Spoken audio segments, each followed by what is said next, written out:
Chapter 61. Critical Hit. Just after Jerry and his 3 clones shot a super powerful ice arrow, he thought he had eliminated Daniel, so Jerry turned his attention to Mario Hawthorne and prepared to join Tom's battle. "Good guy, you scared me to death. This move was so powerful that it almost destroyed my shield." Daniel Hawkins patted his chest and exhaled repeatedly. What? Not only Jerry and Tom, but even Mario Hawthorne found it unbelievable that Daniel had suffered all the damage from Jerry. Especially for Jerry, this was the result of his graduation in his 4th year, and he also published a paper. Although Ice Magic's clone technique is not original to him and has a certain history, the original clone technique only has the function of improving defense. It can be said that the main body can transfer damage to the clone. But with Jerry's improvement, he improved their attack power based on the defense of clones. It can be said that one clone is equivalent to doubling the attack. He summoned 3 clones, which naturally increased the attack power 3 times. The disadvantage is that when the clone disappears, the magic is almost exhausted, so Jerry must join Tom's battle as soon as possible. How did that guy get that shot? Jerry didn't have time to think about it anymore, so he quickly shot another ice arrow. Hearing the prompt from the system, Daniel knew that he had used another move in vain. When he was secretly proud, he saw Jerry rubbing the ice arrow again. He couldn't let him rub it this time, so he quickly rubbed one too and went straight towards it. Jerry shot. After Jerry ate Daniel's ice arrow, not only was his spellcasting interrupted, his shield broken, and 2 of his clones were lost. In wizard duels, in addition to comparing moves and magic power, there is also a competition in spell casting speed. How is it possible? Jerry said, You just learned. Before he could finish speaking, Jerry was hit by another ice arrow. This move not only destroyed Jerry's last clone, he was done with it, and Jerry was beaten to half health. Daniel looked at Jerry's numerical value in the upper right corner. He knew that Jerry was no longer a threat and could ignore him completely. Only then did Tom realize that now was not the time to be surprised. He immediately cast another earth shield on himself, and as soon as the earth shield covered himself. At this time, there were already 2 passive ice picks on Daniel's head. He put the 2 ice picks together and shot them directly at Tom's earth shield this time. Although Tom's earth shield was not broken, it was already wet. At this time, Daniel shouted, "Mario, lightning bolt, hurry up!" Only then did Mario react and subconsciously fired a lightning bolt at Tom. Mario's lightning bolt could originally break Tom's earth shield, but this time Tom's earth shield itself was attacked by Daniel's ice pick, which not only weakened the earth shield, but also increased its conductivity. Therefore, Tom's lightning bolt, the arrow, is much more powerful than the previous one. In the end, although Jerry and Tom seemed to be fine on the surface, Daniel knew from looking at their values that they were disabled. How could this happen? Tom still can't believe it. The whole game took less than 3 minutes and ended like this? Although Tom could still make a desperate struggle, Daniel shook his head at him with a serious expression and made a gesture to remind him that it was time to stop. After all, Daniel did not want to complete the matter. As the referee announced, Dawn Wizard Academy won this match. Although there were only a few people in the audience, there were still cheers, especially Henry, who jumped up and down on the ground excitedly, while Teacher Dylan looked calm, as if everything was as he expected. Not only Tom and Jerry were surprised, but even Mario Hawthorne felt that winning was inexplicable. "Awesome, my senior, in the end it was your lightning bolt that decided the outcome." Daniel stepped forward, put his arm on Mario Hawthorne's shoulder and smiled. Mario Hawthorne nodded numbly. In the audience, Luca Rossi also cheered, "We win, we win." George and Anthony clapped in agreement. Only Alan Hawthorne felt something was wrong, and he just heard him say, "I mainly rely on my brother." Luca Rossi was stunned for a moment and then said, "Then it's definitely not relying on your brother, but relying on that boy Daniel. Just look at your brother's last move, a lightning bolt, fast, accurate and cruel." The earthen shields were all shattered, and even the earthen alls couldn't be knocked out, not to mention how cool it was. George and Anthony also said, yes, you are indeed a member of the Hawthorne family. Rifa is so handsome. What a pity. None of us belong to Rifa. After this battle, Senior Hawthorne will probably become the school's leader again. The Red Man is in charge. According to Alan Hawthorne's friends, they began to accept that the real leader of the game was his brother Mario Hawthorne. In fact, not only Alan Hawthorne, but also Mario Hawthorne slowly gave up his self-doubt and became more confident in himself. Of course, this was indispensable without the encouragement of Daniel Hawkins in his ear. Daniel first invited Mario Hawthorne to dinner. He said all the good things before and after the senior classmate. The purpose was to make Senior Hawthorne believe that this game was played by Senior Hawthorne with him, Carrie, and everything he did they all do what the seniors want. Anyway, it won't do him any harm to praise him if he can. Moreover, Daniel also thought that in the next game, as long as his opponent doesn't have any new moves, he would try to hide himself first. After all, he would have to fight Mario Hawthorne later. This will paralyze the Hawthorne Senior. Senior Hawthorne is very arrogant, but for Daniel, the more arrogant a person is, the easier it is to coax him. It just depends on whether he can coax him into his heart. Senior Hawthorne, let me tell you, after their tactics completely exceeded my expectations, I was very panicked on the court. Daniel said seriously and sincerely, so I want to ask your forgiveness. At that time, I knew you were very busy, not only had to guard against that Tom, but you also had to think of ways to take care of me, but I really had no other choice at that time, so I shouted to you for help. At this point, Daniel took a sip of cold beer, let out a big belch and continued, at that time, you told me that I should find a way by myself. I think the senior is right. Senior, I want to grow up by myself. I asked my seniors about everything, so I decided to make some ice arrows and shoot some ice picks on my own. It only took 2 frost bolts to knock him down, but regardless of whether Senior Hawthorne believed it or not, Daniel still chose to blur the facts. If he talked too much and emphasized too much, maybe he would believe it. But, I think your magic power is not weak. Mario Hawthorne actually agreed with Daniel's words in his heart, but partly he couldn't believe that Daniel could be so strong. It's just luck. I read a word in an ancient spell book. Daniel Hawkins saw that Senior Hawthorne was still confused, so he continued to talk nonsense. What word? A very lucky word, critical hit. After Daniel finished speaking, he drank the remaining beer without looking at him, and then returned to his room. Chapter 62, So Frustrating. After Daniel Hawkins returned to the room, he immediately opened the system panel. The system was huge, and here I am again. After an operation, I saw that the word Ice Magic was added to the attack skill column of the original skill column on the panel, and the column on the right said Earth Magic. Clone Technique LV1. Earth Shield LV1. Ha ha ha, not bad, not bad. In this battle, I used 2 skills for nothing, and they are still very practical skills. When he confronts Refa's Mario Hawthorne later, although it is only LV1, the Earth Shield can be said to be of great help. Of course, if he can use it, he will try not to use it. After all, one of his current strategies is to hide his strength as much as possible. He remembered what Henry had said before, that a wizard was considered very powerful if he could master one element in his lifetime. Daniel thought, this is actually not difficult to understand. There is a corresponding restraint relationship between each element, and the process of learning magic is so difficult. Think about it, it would be difficult to reach the level of Teacher Dylan. It takes almost 10 years, and it gets harder as you go. 10 years, Daniel sighed, how many 10 years can there be in a person's life? He thought of upgrading his new prostitute skills, but he had no money now. Strictly speaking, since he gave the money to Henry Hawkins and his cousin signed the contract, the money belonged to Henry. Although he believed that Henry was a kind person, he was also worried about whether such a kind person's humanity would be distorted and his morality would be corrupted when faced with a huge sum of money. I hope not, forget it, it's useless to think about this problem now. After Daniel drank the last sip of beer, he just fell asleep. At the Lucky Shop in Tours, Henry Hawkins received double the money. Even after deducting the handling fee, it was nearly 2,000 gold in vain. The most money he had ever had in his life was only 2,000 gold. And this is only his living expenses and pocket money for 1 month. He looked at the money on the table. After being stunned for a long time, he only heard Martin say, "Mr. Hawkins, do you need any more help?"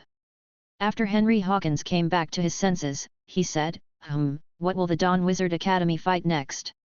When Martin heard this, he immediately said enthusiastically, "Next, Dawn Wizard Academy will play against Dawn Wizard Academy. The odds are 5 to 1. 5 to 1. Henry Hawkins couldn't help but murmur, and then thought to himself, the higher the odds, the harder the opponent is. Yes, if Chen Shi wins, he will get 5 times the bonus.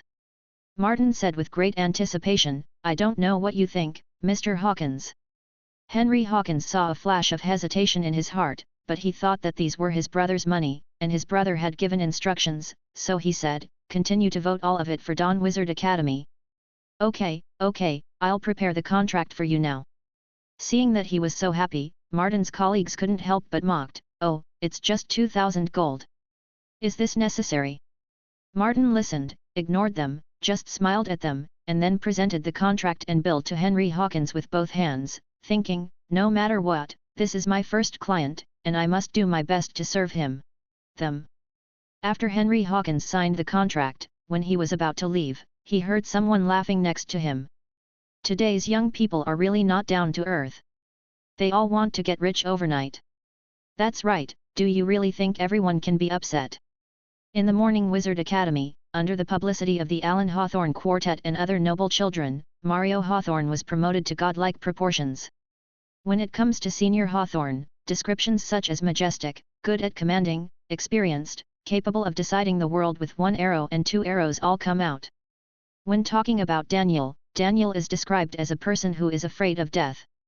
In the dining hall, this group of aristocratic children also became famous because of Mario Hawthorne's fighting deeds.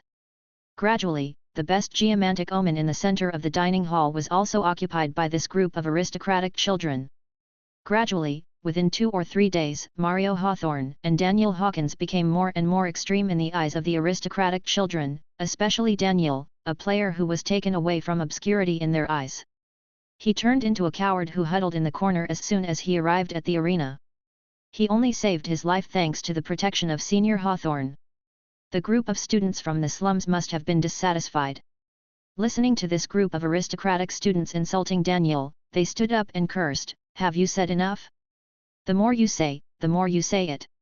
When they saw this group of slum students, they became anxious and even more excited, hey, there's something wrong with what we said. Besides, we went to the scene to watch the game. What about you? Where are you? Are you there? Facing the series of questions from the noble students, the slum students clenched their fists one by one. Seeing the slum students with bulging veins and angry looks on their faces, although this group of aristocratic children had suffered from their fists before, they were not afraid this time. After all, they had their own reasons. Just listen to the noble children saying, hey, what are you doing? You are clenching your fists tightly and want to fight again? To be honest, we really can't beat you. You are so easy to fight, so you shouldn't be a wizard. You should go be soldiers. If there is going to be a war in the future, you can be our human shields, ha ha ha.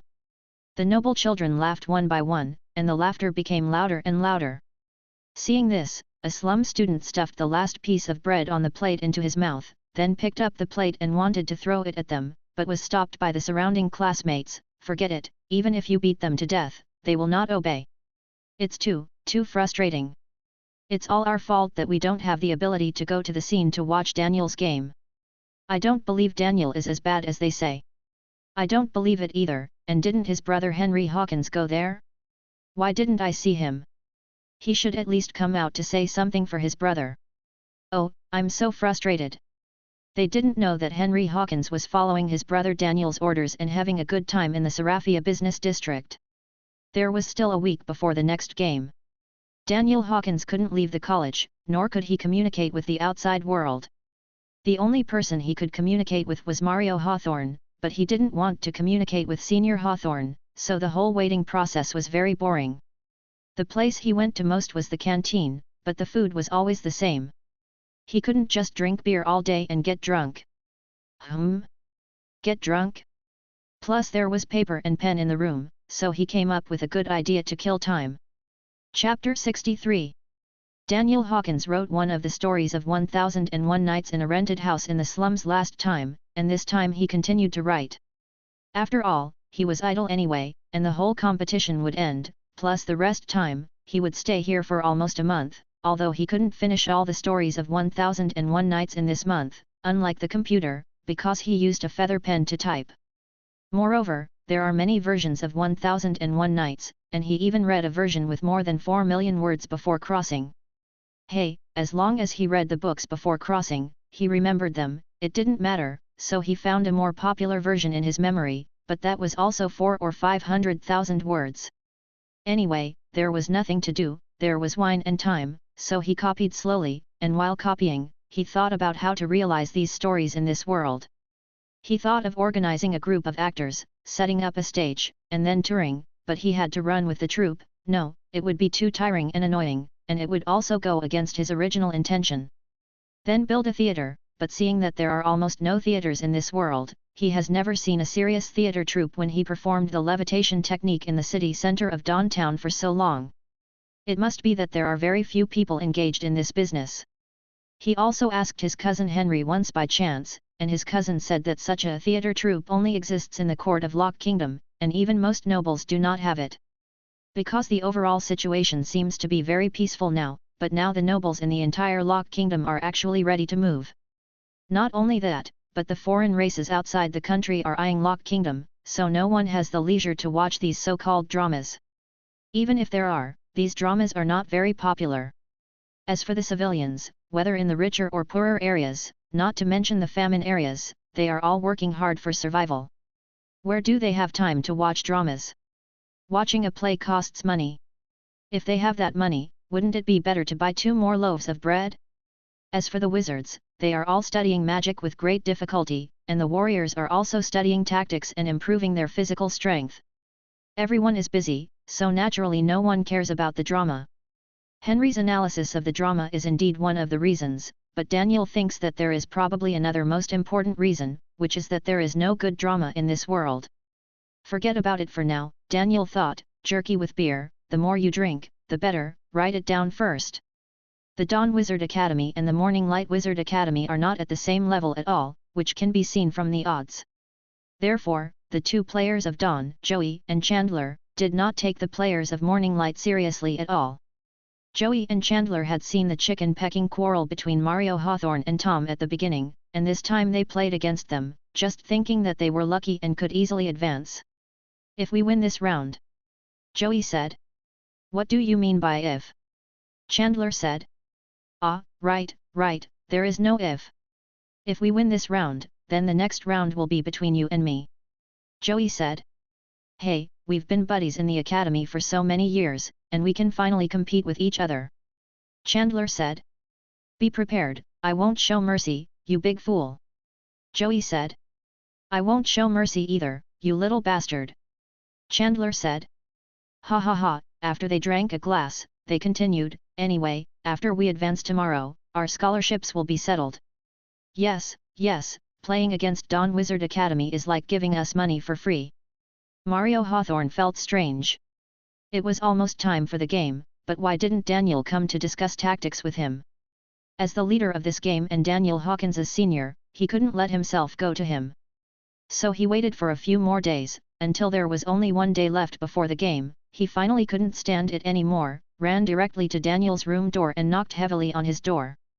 Could it be that he is studying the strategy by himself? Mario Hawthorne thought. Humph, he just won a game and thought he could rely on himself, he is really arrogant.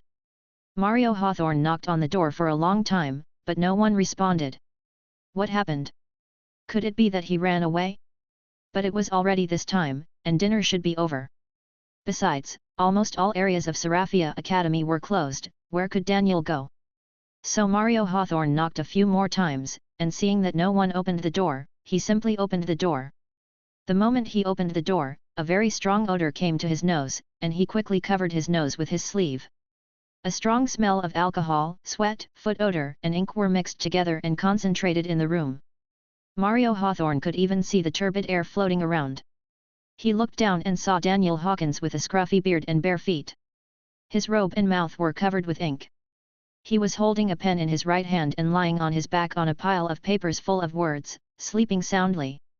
Oh my God, what is going on? Is Daniel Hawkins soaked in wine? Mario Hawthorne covered his nose and kicked Daniel's thigh with his foot. After kicking several times and increasing the strength, Daniel finally woke up. Daniel stretched out on the ground, yawned, squinted his eyes and looked at Mario Hawthorne. and said lazily, "Hey, Senior Hawthorne, you are here." After that, he pointed to a chair in front of the desk and said, "Sit down." Mario Hawthorne was really angry when he saw him like this. "What have you been doing all this time?" After that, he picked up a piece of paper on the ground and looked at the unfamiliar words on it. "What kind of spell is this?" Simplified Chinese." Daniel sat up from the floor and patted his dizzy head and said, "Simplified Chinese, what is that?" Mario Hawthorne was still angry, but when he saw the simplified Chinese on the ground, he suddenly thought, could it be that Daniel created some new spells? Thinking of this, his tone became more restrained, and he only heard him say, "Why have I never seen this font? What kind of spell is this?" Daniel then remembered that something was wrong. He wrote in simplified Chinese just to prevent his story from being leaked. At least when he earned the first wave of money, at least he couldn't leak it. When he needed it, he would translate it into the common language of this world. "Spell," Daniel said, "this is not a spell, I just wrote it for fun. After all, this place is too boring, and I was thinking about whether I could invent a new character." "Oh, is that so?" Mario Hawthorne asked tentatively, "Then do you mind if I take a few away?" Then he grabbed a handful of paper on the ground and prepared to put it in his pocket. Daniel smiled and said, "If you like, you can take them all." Mario Hawthorne looked at Daniel's calm and indifferent tone, so he believed Daniel's words. Humph, this kid is really boring and unreliable. When he thought of this, he was so angry that he threw the manuscript in his hand at Daniel's face and cursed, "Go take a shower and come to my room." Daniel just agreed, but suddenly felt that there was something strange about this conversation. Chapter 64. Becoming a Legend. Faced with Mario Hawthorne's accusation, Daniel Hawkins was actually very unconvinced. The air in his room is turbid. How can you blame him completely? If you want to blame it, it can only be blamed on the fact that there are no windows in his room. If the windows in his room are as big as Mario Hawthorne's, the air in his room must be fresh. A lot of. Alas, there is no way, Daniel Hawkins thought, the good room has been given to him, who calls him a senior. "Tell me, how will we play tomorrow's game?" Mario Hawthorne asked. Daniel said, "Senior Hawthorne, isn't this what you should be thinking about? Besides, I don't even know what element my opponent is." "Tch, useless guy," Mario Hawthorne said. "Senior, do you know?" Daniel asked expectantly. Mario Hawthorne shook his head and said, "I don't know either." "Tisk, I thought you knew those players again, but you didn't know either, so what the hell are you doing?" Daniel thought to himself with a smile on his face. "But I only know that the opponent is much stronger than us." Mario Hawthorne leaned back, resting his hands on the back of his head and putting his feet on the table. Daniel listened to Mario's tone and expression, which were completely different from the first game. Before the first game, he could see that Senior Hawthorne had a sense of urgency to win, but this time, Senior Hawthorne didn't seem to think about it. He wanted to win, but his words revealed a feeling of failure. Thinking of this, Daniel asked tentatively, "How is that possible?" "Senior, you are Lefa." "What's wrong with Lefa?" Mario Hawthorne said this, he put his feet down, and then said, "Lefa only represents rarity, and nothing else can represent it. If tomorrow's two opponents are ice mages, maybe we can still fight, but the result is still a loss. From the perspective of magic strength and consumption, we are definitely weaker than them." "Senior Hawthorne, don't be so pessimistic," Daniel comforted. Although he is sure that he can defeat them, the premise is that Senior Hawthorne cannot be passive and slack in his work. Otherwise, he will have a hard time playing 1 against 2 tomorrow. So Daniel continued, "Senior Hawthorne, I believe in you, you will definitely lead us to win. Forget it, we have already won a game. Even if we lose tomorrow, it will be okay. It will be enough to explain when we return to the academy." Senior Hawthorne sighed slightly and said, "The tactics for tomorrow are actually very simple. As soon as we get on the field, let's open up a shield and take advantage of them." "Damn, do you really want me to fight 2 against 1? Daniel was a little anxious, but his tone remained calm. He stood up, walked to Senior Hawthorne, patted his shoulder and said, "Senior Hawthorne, think about it. Let's do our best tomorrow, think about it, if we get through it, we will advance." Senior Hawthorne raised his head and looked at him with a "so what" expression. Senior, think about it again. After being promoted, not only will you refresh your record, but also the college's record.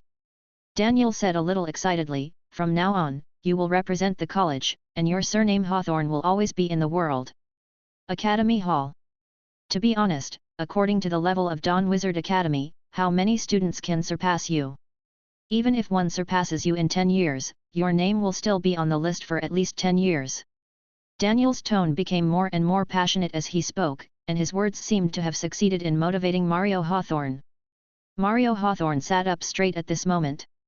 Daniel looked at Mario Hawthorne and seemed to have a light in his eyes, so he struck while the iron was hot. Senior, think about it again, if we win tomorrow, not only will we advance, but also... Daniel paused deliberately, cleared his throat. And what? Mario Hawthorne asked a little urgently. And who will your opponent be after promotion? Daniel said slowly.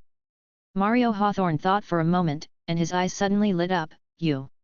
When Daniel Hawkins heard this, he quickly clapped his hands loudly. Yes, when the time comes for you to fight me, wouldn't you be able to kill me easily? In this case, wouldn't you be promoted again? Oh my god! Now, this is the best result that Dawn Wizard Academy has ever achieved, and it is the best honor that the great Hawthorne family has achieved for the Academy. Yes. Mario Hawthorne had already stood up, and his heart had been completely ignited by Daniel Hawkins. Junior, you are right. No matter what happens tomorrow, the tactics will not change. First it's time for us to put on the shield first, and then we have to stay calm, wait and see what happens, and even if we can't win, we still have to play well. Right, that's it. Daniel Hawkins thought to himself that this was the effect he wanted. Just listen to Mario Hawthorne continue. Tomorrow after you open the shield, stand in front of me, and I will look for opportunities to attack them from behind. The timing of your spell counter-attack was very good last time. I hope you can do it this time. Keep it up. Senior Hawthorne returned to his previous coaching style. Done, Daniel said quickly. Senior Hawthorne, don't you know me yet? It is my eternal honor to fight with you. You don't even know that I learned from you just in my last battle. It gave me a lot of valuable experiences that I will use throughout my life. Daniel's sincere tone really touched Mario Hawthorne. He patted Daniel on the shoulder and said, I admire you too. When you return to the academy, if you need anything, have any difficulties, or if anyone bullies you, just tell me. To be honest, I think highly of you, more than my brother Alan. Under Daniel's flattery, Mario Hawthorne was full of fighting spirit, so he said, thank you for your guidance, Senior Hawthorne. Then, we will have a game tomorrow. Let's rest early and get enough energy. Tomorrow, we will fight him. When Mario Hawthorne heard this, he laughed and said, are you civilians so funny to talk? It seems that I need to get in touch with civilians more in the future. Daniel Hawkins, you really raised the level of civilians. After hearing this, Daniel Hawkins smiled and said nothing. After saying goodbye to Mario Hawthorne, he did not return to his room. Yes, he ran to the cafeteria to get beer again. Daniel was so confident because he would check the numbers of each player every time he went to the cafeteria. In less than 3 days, he had checked the numbers of each player. There were indeed some very strong players, but their numbers were similar to his. In this case, he had nothing to worry about. Mario Hawthorne was very excited, his heartbeat quickened, and he lay in bed for a long time unable to fall asleep, imagining that if he won tomorrow, the students watching would be very excited, and he would become their legend. Chapter 65. Luca writes poetry. The news that Daniel Hawkins and Mario Hawthorne defeated Joey and Chandler from Dawn Wizard Academy has spread throughout Dawn Wizard Academy. Although the aristocratic children at the scene also saw Henry Hawkins, they discovered that Henry had not returned to Dawn Wizarding Academy, and after inquiring, Henry had already taken a long vacation. Among the entire slum students, Henry Hawkins was the only one present at the scene. Now that he is no longer in the Morning Wizard Academy, it will be easier to handle. So it was led by Alan Hawthorne and others, especially Luca Rossi. He was extremely gifted in eloquence when it came to exaggerated propaganda. He even wrote a very lame sonnet about it. This time I saw him standing directly on the dining table in the center of the dining hall and reading loudly. We accept it all the time. Those are the inspirations from the Hawthorne family. In this fierce competition, With Hawthorne's existence, miracles suddenly arise. We meet here just to celebrate our example. It turns out that only noble blood can lead us. Reflective ghetto Hawkins. Hiding behind Hawthorne, just to seek the protection of the nobles. Fear, trembling, trembling. In the end, he couldn't escape and huddled in the corner. Some people are born strong, some are cunning, and some are born like maggots. All this has been revealed in the Book of Ancient Gods / Everything is a matter of blood. Okay. After Luca Rossi finished reading the poem, there was applause and cheers from all around. Of course, the people applauding were all noble children. Luca, I didn't expect that you are quite talented in literature. Alan Hawthorne praised, he was very satisfied with the poem. But after all, he had watched the game live.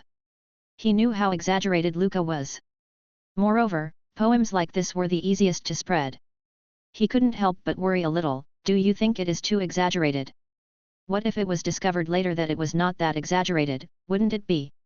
Oh, you'll be fine. Luca Rossi said, don't look at who your brother will fight next. It's that guy Daniel. Your brother's fight against Anthony is not as simple as squeezing an ant to death. What's more, the winner is the king and the loser is the enemy. When your brother defeats Daniel, even if Daniel denies the content of this poem, no one will care. We will only care about the winner, who will care about the loser. Luca Rossi is indeed a good friend of Alan Hawthorne. Luca's words completely dispelled Alan Hawthorne's worries. Alan Hawthorne even said, I have a good idea. When my brother returns victoriously, we will find a bard to compose a tune for this poem, and then have it sung to him when the awards are presented in the hall of our Dawn Wizard Academy. Brother, listen. This is a good idea, and your father will definitely like it when the time comes. Luca Rossi said. While Alan Hawthorne and Luca Rossi were discussing, George and Anthony noticed that the slum classmate sitting in the corner was clenching his fists again and staring at them fiercely. George and Anthony knew very well how powerful the fists of these slum students were. They were beaten black and blue last time, and they did not want to repeat the same mistake this time. So George laughed and said, Luca, your poem is good, but it won't hurt them too much. Yet. Anthony nodded, agreeing with what George said. I hurt your mother's head. Luca Rossi patted George and Anthony on the back of the head. At this moment, an iron plate flew over and hit Luca Rossi on the back of the head. He just heard an ouch and looked back while holding the back of his head.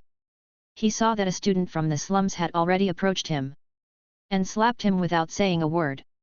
You. Luca Rossi touched his face with one hand and the back of his head with the other, and the two camps in the entire dining hall started fighting again. George and Anthony smiled bitterly at the slum students and waved their hands repeatedly to express their attitude that it had nothing to do with me. However, they were not immune. They could not be beaten, and they could not hide and hide. They could not help but have feelings for Luca Rossi in their hearts. Feelings of resentment. Joey and Chandler never thought that they would lose. They never thought that their biggest opponent would be Mario Hawthorne in the 5th grade, but they never thought that it would be the ordinary-looking Daniel Hawkins. Unexpectedly, Dawn Wizard Academy has produced such a genius. Joey said. Yes, and it's only one school year. There must be a reason for people to put students from one school year on the field. Chandler said. There is no way.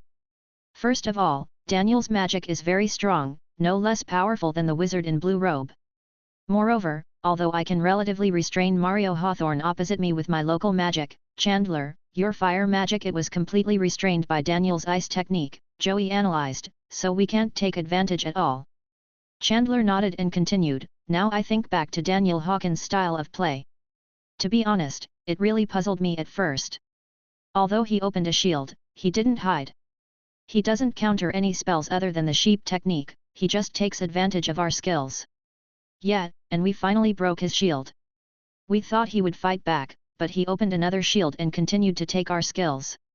Joey continued to review, he seems to have opened 3 shields in total, and Mario Hawthorne behind him seems to have almost run out of magic. Yeah, but I have to say that Daniel's magic level is really strong enough. You know, if you keep using the shield to take skills, if you want to keep the shield intact, you will also consume a lot of magic. Chandler said, touching his chin. Yeah, we have analyzed it for so long, and we don't understand what kind of style he plays like this. I thought Daniel's defense was so strong, he should be the front-line shield for Mario Hawthorne, but when Daniel Hawkins started to fight back, I found that his attack power was so strong, not inferior to his defense at all. At this point, Joey couldn't help but admire. Hey, this game is really interesting, I met a genius. Chandler said. Yes, and we don't have to fight, ha ha ha, it seems that the ancient god doesn't want us to fight either. Joey said. We are about to graduate, and there will be no chance to fight in the future. Chandler said. That's not the case. If we really want to fight, we can go outside the city gate. Joey said. Forget it, Chandler yawned, what if you beat me, what if I beat you? Ha ha ha, are you scared? Joey said, if you admit that you are not as good as me, I will let you go. Yes, I am scared, I am not as good as you, and I am tired, I want to sleep. Chandler said while lying on the bed, help me close the door when you go out. Chapter 66. In Tor's lucky shop, Martin took out all the money, and a pile of gold was piled in front of Henry Hawkins, and even he couldn't help swallowing. A total of 9,025 gold, please count it, Hawkins. Martin said with a smile. No need to count, I believe you. Henry Hawkins looked at the money in front of him, and his mind was a little bit confused. This time he really made a fortune. I wonder if you plan to continue betting or withdraw the money now. Martin said. To be honest, Henry Hawkins was thinking about taking out the money. After all, it's better to stop when you are ahead, and his brother will understand. Moreover, the next game is against Mario, and his brother is an ice mage, and Mario is a thunder mage who is a natural counter to ice mage. He feels really unsure. Although he watched his brother Daniel's game with his own eyes, he couldn't understand it. In the end, he concluded that it was only because Daniel and Mario cooperated well that they won the Dawn Wizard Academy by chance. What are the odds of Hawkins and Hawthorne now?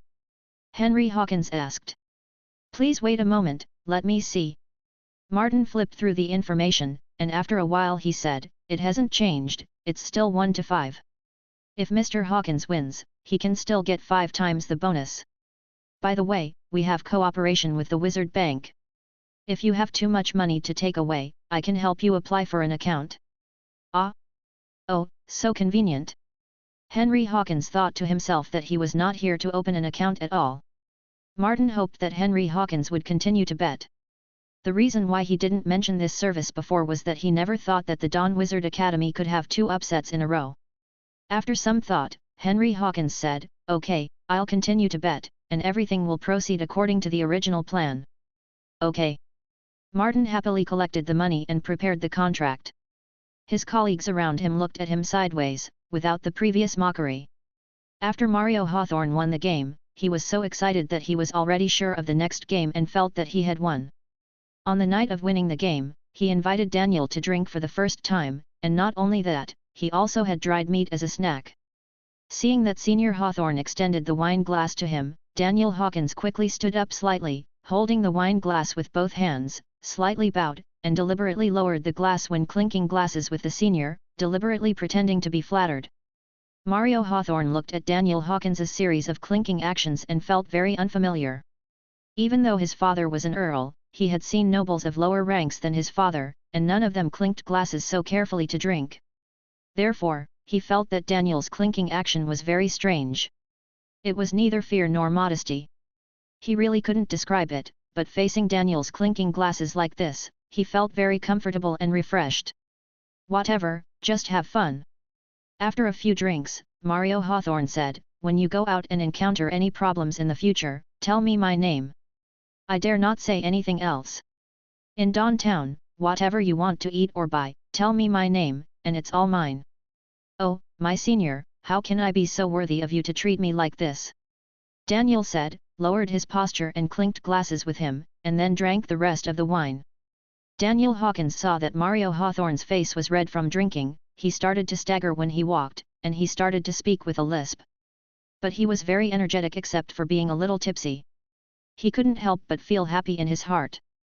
Ha ha ha ha, no matter which world I travel to, I can still drink like this. He continued. Senior, you are so good to me, I am really flattered. Besides, I am just a poor man. Daniel said. What poor man? You will be my comrade in the future. You are much better than that Charlie Martel. With you, we are invincible. Mario Hawthorne began to pour wine again. No, it was all your command. If you were not behind me, would I dare to stand in front like this? Or your thunder magic is powerful, you solved him in a few moves. Daniel said. In fact, Daniel secretly threw the instant ice cone at the moment when the senior cast the spell, and his speed and strength were much stronger than Mario Hawthorne's. Ha ha ha, good, drink. Mario Hawthorne drank it all in one go. After a while, he finished another glass. Seeing that Daniel had not drunk it yet, he blamed, why don't you drink it? Oh, senior, I can't drink any more. Daniel Hawkins said deliberately with difficulty. What a joke, look at me. Mario Hawthorne turned the cup upside down, burped, squinted his eyes, shook his head and said, look at me, I'm drinking again. I'm done.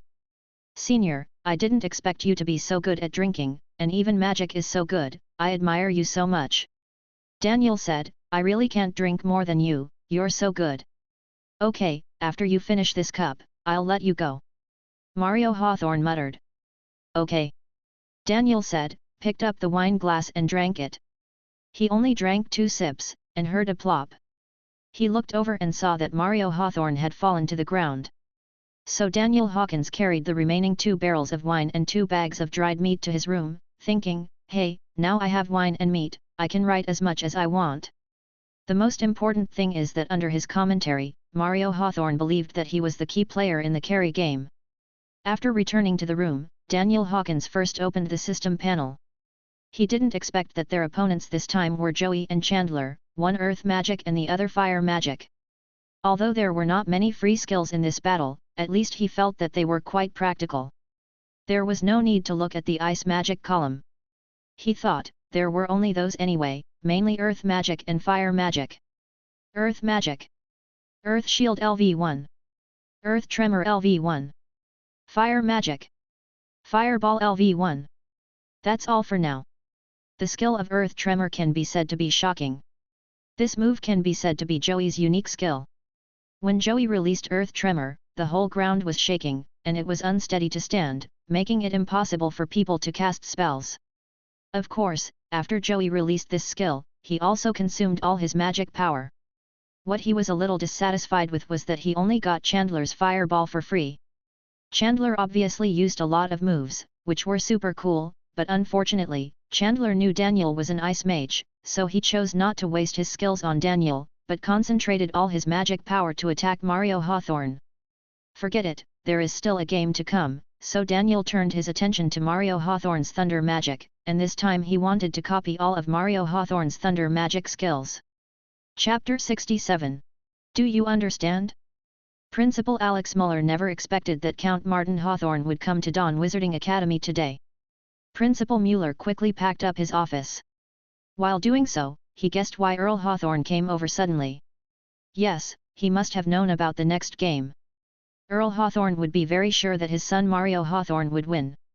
So I made a special trip to discuss with him how to honor Mario Hawthorne. Principal Mueller is always the most willing to talk about and do things like this.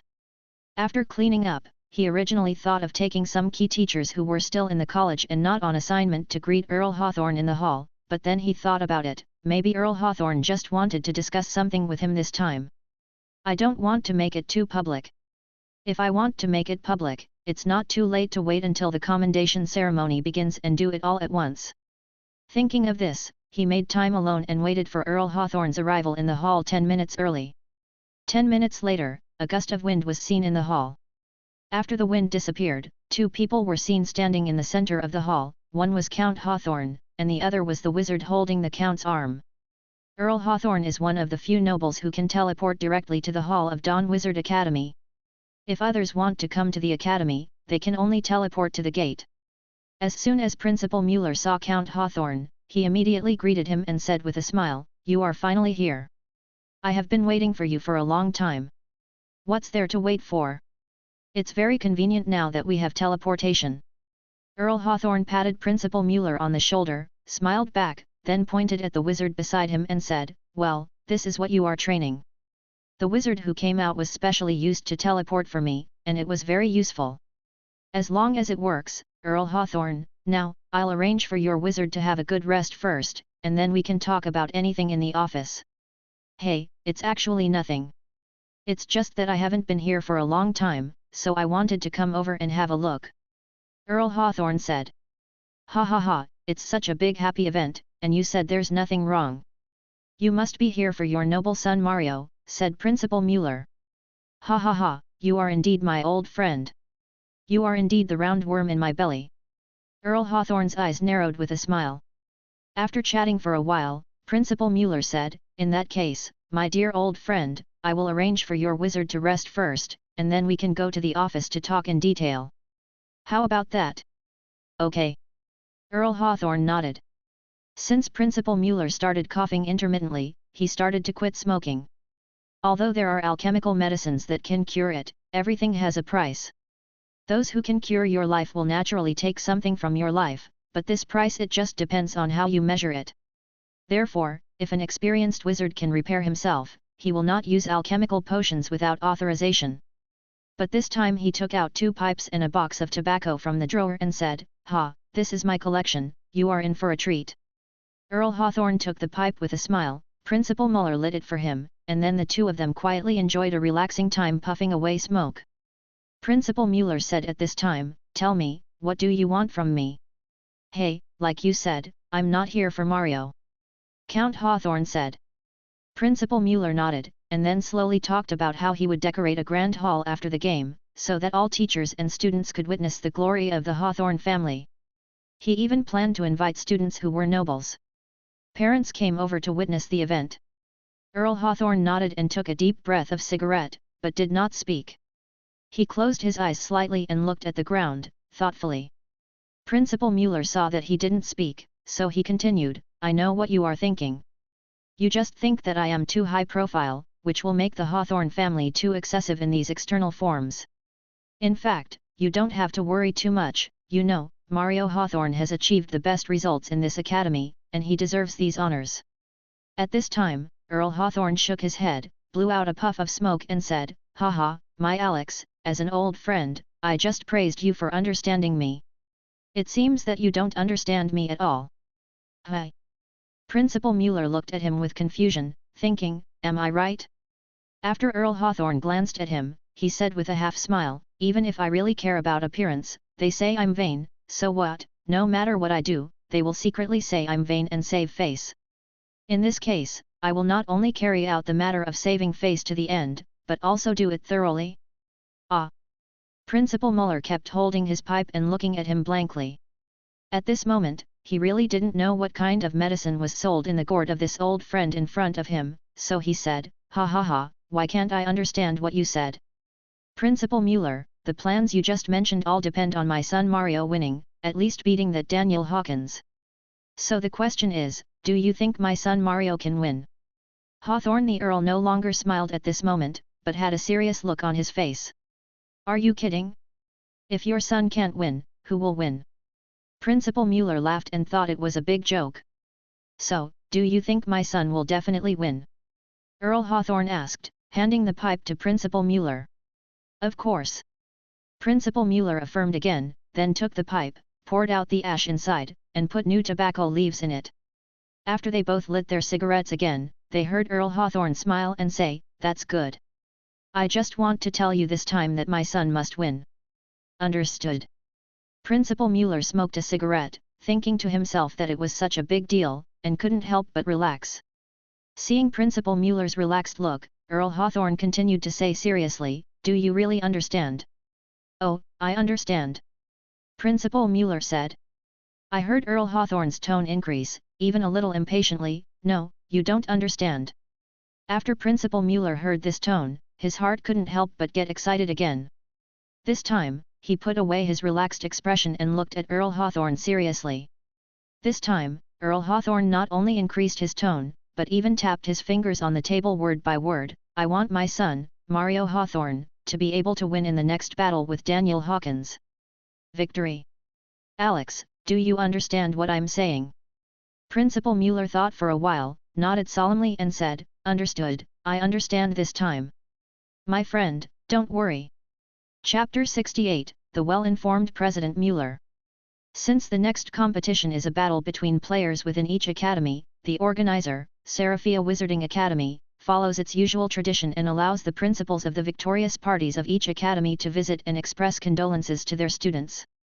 Since Principal Mueller finished talking to Count Hawthorne a few days ago, when he was alone, he carefully thought about the words of this old friend and couldn't help but wonder if Count Hawthorne was thinking too much. After all, regardless of the strength of the magic, Mario Hawthorne's lightning alone is enough to make Daniel Hawkins suffer. However, he also thought that when Daniel Hawkins played against Charlie Martel, it was very surprising. No, it's impossible. Principal Mueller thought of this and quickly shook his head to deny what he had just thought. He even said to himself, Alex, what are you worried about? Charlie Mat is an ice spell, but not Rifa, impossible. Rather than saying that it is impossible, it is better to say that Principal Mueller is unwilling to believe that Daniel Hawkins, a student of 1 year, can defeat the 2 most important students he has personally trained. In this case, where can he put his old face? However, he still regretted not watching Daniel Hawkins' game in person. Otherwise, he could at least judge Daniel Hawkins' true strength relatively accurately. Alas, there is no use regretting it now, but Principal Mueller still referred to the students' evaluation of the war situation in the dining hall, especially the sonnet written by Luca Rossi, and even the entire atmosphere that made Mario Hawthorne became the great hero of Dawn Wizard Academy. Although the content of the competition spread by this group of students is a bit exaggerated, it is still somewhat of a reference. Moreover, according to the wishes of the students, it seems that holding a celebration banquet for Mario Hawthorne in the college will be very popular. Thinking of this, President Mueller went to Mario Hawthorne's single dormitory to provide some encouragement and condolences. When he left Mario's room and looked at Daniel Hawkins' dormitory door next to him, he didn't even want to see Daniel and wanted to just leave and go back. However, after hesitating at Daniel's door for a long time, he thought, forget it, let's go and see Daniel, even if it's just to see his condition, at least he would have some peace of mind. When Daniel Hawkins opened the door and saw the person standing in front of him, he immediately smiled and said, Hey, Principal Mueller, what kind of wind brought you here? After saying that, Daniel went up to Mueller as if he had hyperthyroidism. The principal gave me a bear hug. Principal Mueller is old and can't stand such hugs from young people. What's more, Daniel has a strong physique and can't be pushed away. Moreover, Daniel has a strange and unpleasant smell on his body, and there are waves of ink in the room. Mixed taste of beer. Principal Mueller quickly patted Daniel on the back and said, Okay, I can't breathe. Daniel Hawkins then let go of Principal Mueller, scratched his head in embarrassment and said, I'm sorry, Principal Mueller, as soon as the game is over, this place becomes super boring and invincible. I can't even go to the academy. The only person I can communicate with is Senior Hawthorne. Oh my god, I'm so bored. When I saw your new face, I was so happy, ha ha ha. Daniel said with a smile, then took a step back, bowed slightly, put one hand behind his back, straightened the other hand, and made a come-in gesture to Principal Mueller. When Principal Mueller faced the invitation of Daniel Hawkins, he saw that the student in front of him had bare feet and a strange smell on his body and in the room.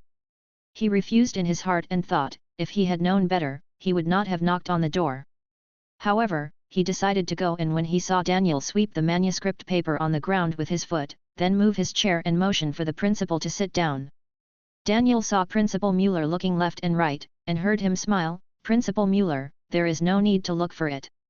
There is no window in my room. If there was a window, I would have opened it long ago. Principal Mueller smiled, then picked up a piece of manuscript paper on the ground, looked at the simplified Chinese text on it from left to right, and looked at it upside down, and asked, what kind of spell is this?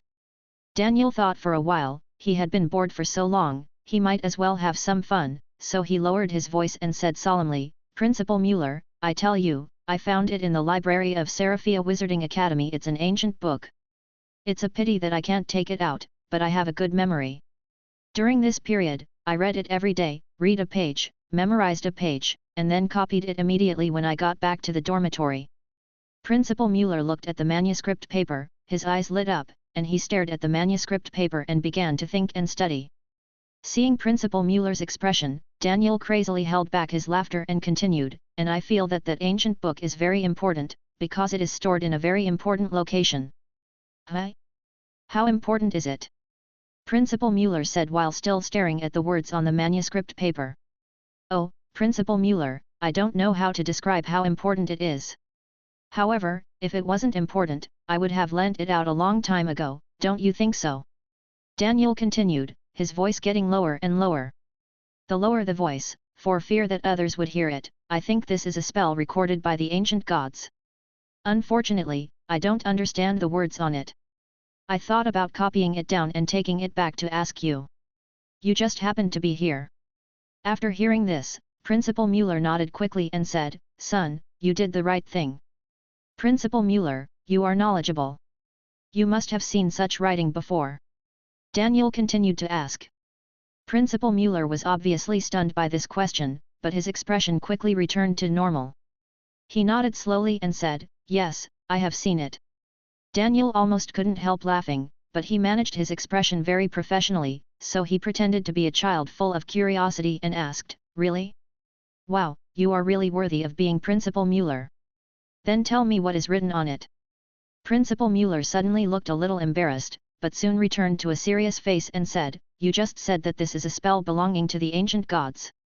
I just said that I have seen it, but I didn't say that I understand it. However, Mr. Hawkins, this is a very good job. Let me take all these manuscripts back and bind them into books and put them in the library of our Dawn Wizard Academy. Daniel continued to hold back his laughter. He felt that he was not so tired in the last game, so he said, But there are a lot of them here, and what if you seal them up after you put them in the library and don't let me go in to read them? Principal Mueller took out a piece of paper signed by the principal from his arms, handed it to Daniel Hawkins, and said, With this paper, you can enter and read all the books in the Dawn Wizard Academy library at will, even in the restricted area. Chapter 69, Dignity. After Daniel Hawkins received the library pass from Principal Mueller, he carefully stored it. Although he rarely went to the library, it would be good to keep it.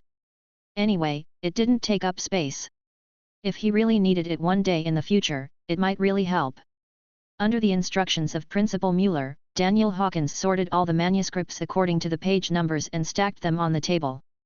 Principal Mueller looked at the thick stack of manuscripts on the table, and couldn't help but widen his eyes and exclaimed, It's so thick. Daniel smiled and said, It's all here. For Daniel, it would be great if someone was willing to help him bind it into a book for free. Principal Mueller never thought that he could get the spell book collected by Seraphia Wizard Academy on this trip today, so he regretted not bringing a magic bag. He pulled out 2 cloth ropes from the quilt in Daniel's bedroom, wrapped the stack of manuscripts, and then lifted it up and was about to go out. Daniel shouted, Principal Mueller, you tore my quilt, and then... Don't worry, the organizer won't bother you about such a small matter. Just say it was an accident while practicing magic in the bedroom. Principal Mueller said. Daniel gave Principal Mueller a thumbs up and praised, This is a good reason. Just as Principal Mueller walked to the door, he turned back and sat back in his seat, with the stack of manuscripts placed directly on his legs. Principal Mueller, is there anything else? Daniel Hawkins saw that Principal Mueller had a serious expression again. Principal Mueller thought, Damn, I was distracted by these manuscripts and almost forgot the most important thing. Facing Daniel's question, he suddenly switched his serious expression to a kind one. Daniel looked at Principal Mueller's changed expression and thought, It's over, this old Biden must have another conspiracy. Principal Mueller smiled and motioned him to sit down. Since there were no other chairs in the room, Daniel Hawkins could only sit on the edge of the bed. This old Biden really has a conspiracy, Daniel thought, let me see what he is up to. Principal Mueller said, Daniel, I am very optimistic about you. Really? I don't believe it, Daniel thought so in his heart, but he said, then thank you for Principal Mueller's cultivation, I will work hard. Principal Mueller couldn't help cursing in his heart when he heard it, Daniel, you just worked too hard, but he also smiled and said, just work hard. But, Daniel, you are only in the first school year now, you are still young. Principal Mueller cleared his throat and said, if you are too young and get the best grades, it may not be a good thing. Daniel Hawkins knew what this old Biden wanted to say when he heard it. What, he just pretended to say, "Ah, the best result." "Principal Mueller, do you think I can win the championship in this competition? My god, my ancient god, you think too highly of me." Principal Mueller shook his head and said, "Of course not, the best result I mentioned refers to the best result of Dawn Wizard Academy. In fact, you have already achieved the best result by advancing to here, which is enough." "Oh, Principal Mueller, how can this be possible?" "Of course, strive to break through yourself, the harder the better, Principal Mueller, don't worry, I will do my best in the duel with Senior Hawthorne in 2 days." Daniel clenched his fists and made a vow. Principal Mueller looked at the passionate man in front of him and felt speechless. Why couldn't this student understand? There was no other way, so he said more clearly, "Daniel Hawkins, I'm telling you solemnly now, I don't need you to work hard, let alone try your best. In the next game, that is, you and Senior Hawthorne can only win, not lose, understand?" "Ah." Daniel scratched his head, "I don't know." He understood that the more he had to stay confused at this time, the more confused he was, the clearer Principal Mueller's words were, the more beneficial it would be for him. "You really think you can beat Senior Hawthorne by yourself? Dream on, it's better to pretend, so that I can talk to Senior Hawthorne later and let him be gentle, so that you won't be hurt. At that time, I will hold a commendation meeting, of course, Daniel, you will also participate." When Principal Mueller said this, his tone was slightly softened. "Ah, Principal Mueller, since you think I can't beat Senior Hawthorne even if I try my best, what are you worried about?" Daniel said. Hearing Daniel's words, Principal Mueller was anxious. If there was no stack of papers on his legs, he would have stood up long ago. He only heard him say, "I'm worried? What am I worried about? If I say I'm worried, it's better to say that I'm worried about you. Are you really not afraid that Mario Hawthorne will burn you with electricity? Think about your family." At this point, Daniel heard that there seemed to be some threats in Principal Mueller's words, so at this time Daniel quickly stretched out his hands to surrender and said, "Oh, respected Principal Mueller, please forgive my stupidity. I now understand your painstaking efforts. Let's do this, let's not talk in code. You give me 1,000 gold coins, and I guarantee that Mario Hawthorne will be absolutely decent in the next game." "Yeah, you're just getting it." "What?" Principal Mueller seemed to have heard something a little strange, and asked quickly, "What did you just say?" "If you give me 1,000 gold coins, I will definitely guarantee that Mario Hawthorne will be decent," Daniel Hawkins said with his hands spread out. "What do you mean by giving you 1,000 gold coins?" Principal Mueller couldn't sit still. He put the manuscript on his legs on the table and stood up and shouted.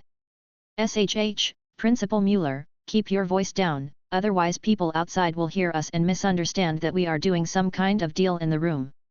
Daniel laughed. Looking at Daniel's smile, Principal Mueller really wanted to go over and slap him. "How about this, I don't need you to give it to me. You just need to lend me 1,000 gold coins. I will definitely return it to you after the game is over. And I can swear in the name of the ancient gods that if I don't return it by then, I will be struck by thunder.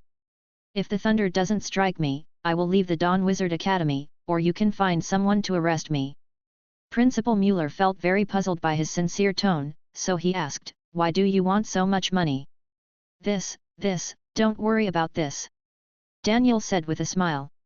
"So, if I lend you 1,000 gold coins, can you guarantee that Mario Hawthorne will win?" Principal Mueller said. Daniel nodded repeatedly, "Yes, I swear in the name of the ancient gods, I will make him look decent." Chapter 70. Shit luck. Principal Mueller didn't have so much money on him, so he teleported himself to the Wizard Bank, withdrew a full 1,000 gold coins, and bought a magic bag temporarily, and then teleported back to Seraphia. After all, he was old, and this back and forth almost made him breathless. He threw the money on Daniel Hawkins's desk, then put the manuscript on the desk into the magic bag, looked at Daniel, and pointed at him. Seeing this, Daniel Hawkins hurriedly shook Principal Mueller's hand and said, I understand, I will always remember to make Senior Hawthorne look decent. And remember to pay back the money." Principal Mueller said, then returned to the hall, took a deep breath, and teleported himself away. After sending Principal Mueller away, Daniel Hawkins hurried back to the room, and repeatedly confirmed whether the door was locked. After he confirmed it, he walked to the table with a smile, opened the golden purse, and then opened the system panel to upgrade the Ice Mage's doppelganger, the Earth Mage's Earth Shield and Earth Tremor, and the Fire Mage's Fireball to level 5. Now all his spells have reached level 5, and level 5 spells are more than enough to deal with Mario Hawthorne, let alone all the players. This upgrade cost him 280 gold. In fact, he didn't need to borrow so much money, and he didn't think about borrowing so much, because judging from his experience in Blue Star in his previous life, borrowing money should be a very difficult thing. He was even ready to bargain with Principal Mueller. But unexpectedly, Principal Mueller not only lent him money readily, but also didn't ask for interest. Moreover, Principal Mueller helped him bind 1001 Nights into a book. Oh, it's really cool to get it for free. Next, Daniel thought about what tactics to use to deal with Mario Hawthorne. To be honest, this is a difficult point. Although he knows 2 skills of Earth Magic, if he releases Earth Magic, wouldn't it reveal to outsiders that he is a wizard who is proficient in 2 elements? In this case, wouldn't the next opponent be more defensive against him? Forget it, will his odds become lower? Ah, when I think of his odds becoming lower, I can't accept it. It's all money in vain. No, I have to think of a foolproof plan. On the court, Mario Hawthorne and Daniel Hawkins stood face to face. This time, in addition to the noble students cheering for Senior Hawthorne and some old faces, and Henry Hawkins who wanted his cousin to win, there was also Principal Mueller in the audience. Daniel Hawkins looked at Principal Mueller, pursed his lips, blinked one eye hard, and made an okay gesture to Principal Mueller. Principal Mueller saw Daniel's expression. Not only did he not feel relieved, but he wanted to kick him even more, but this opportunity could only be given to Mario Hawthorne. Yes, although Principal Mueller found Mario Hawthorne again later, he did not ask Mario Hawthorne to show mercy to Daniel Hawkins, but asked him to do his best, and even felt that he was going to kill Daniel Hawkins. Senior Hawthorne, I can't beat you, you have to take care of me. Daniel Hawkins said. Junior brother, don't worry. Mario Hawthorne smiled confidently.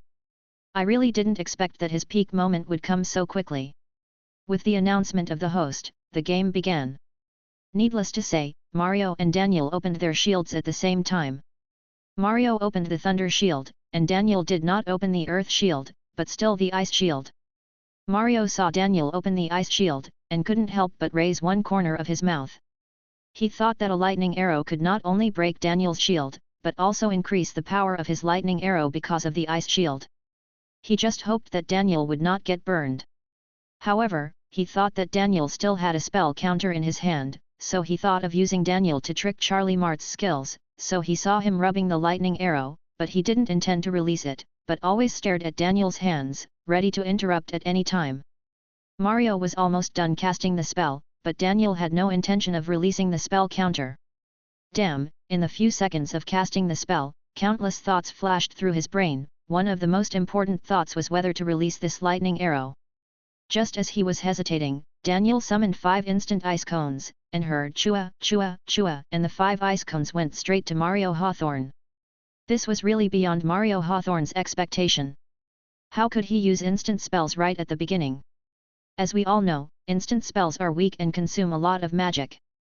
However, this move really made Mario Hawthorne unable to dodge, and he could only release a flash spell. Well, Hawthorne's flash spell was used up. Daniel thought, he didn't know how long Hawthorne's cooldown was, but at least he couldn't use the flash spell for a few seconds. So he summoned 3 more ice cones and hit Mario Hawthorne directly. This time, Mario Hawthorne couldn't dodge at all, and could only bear the Thunder Shield and take Daniel's ice cones. Principal Mueller clenched his fists when he saw this scene. He couldn't understand what Daniel was doing.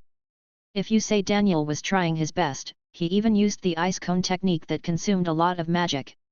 If you say he was playing randomly, Daniel's expression and state seemed serious everywhere. Daniel, you took my money, 1,000 gold coins.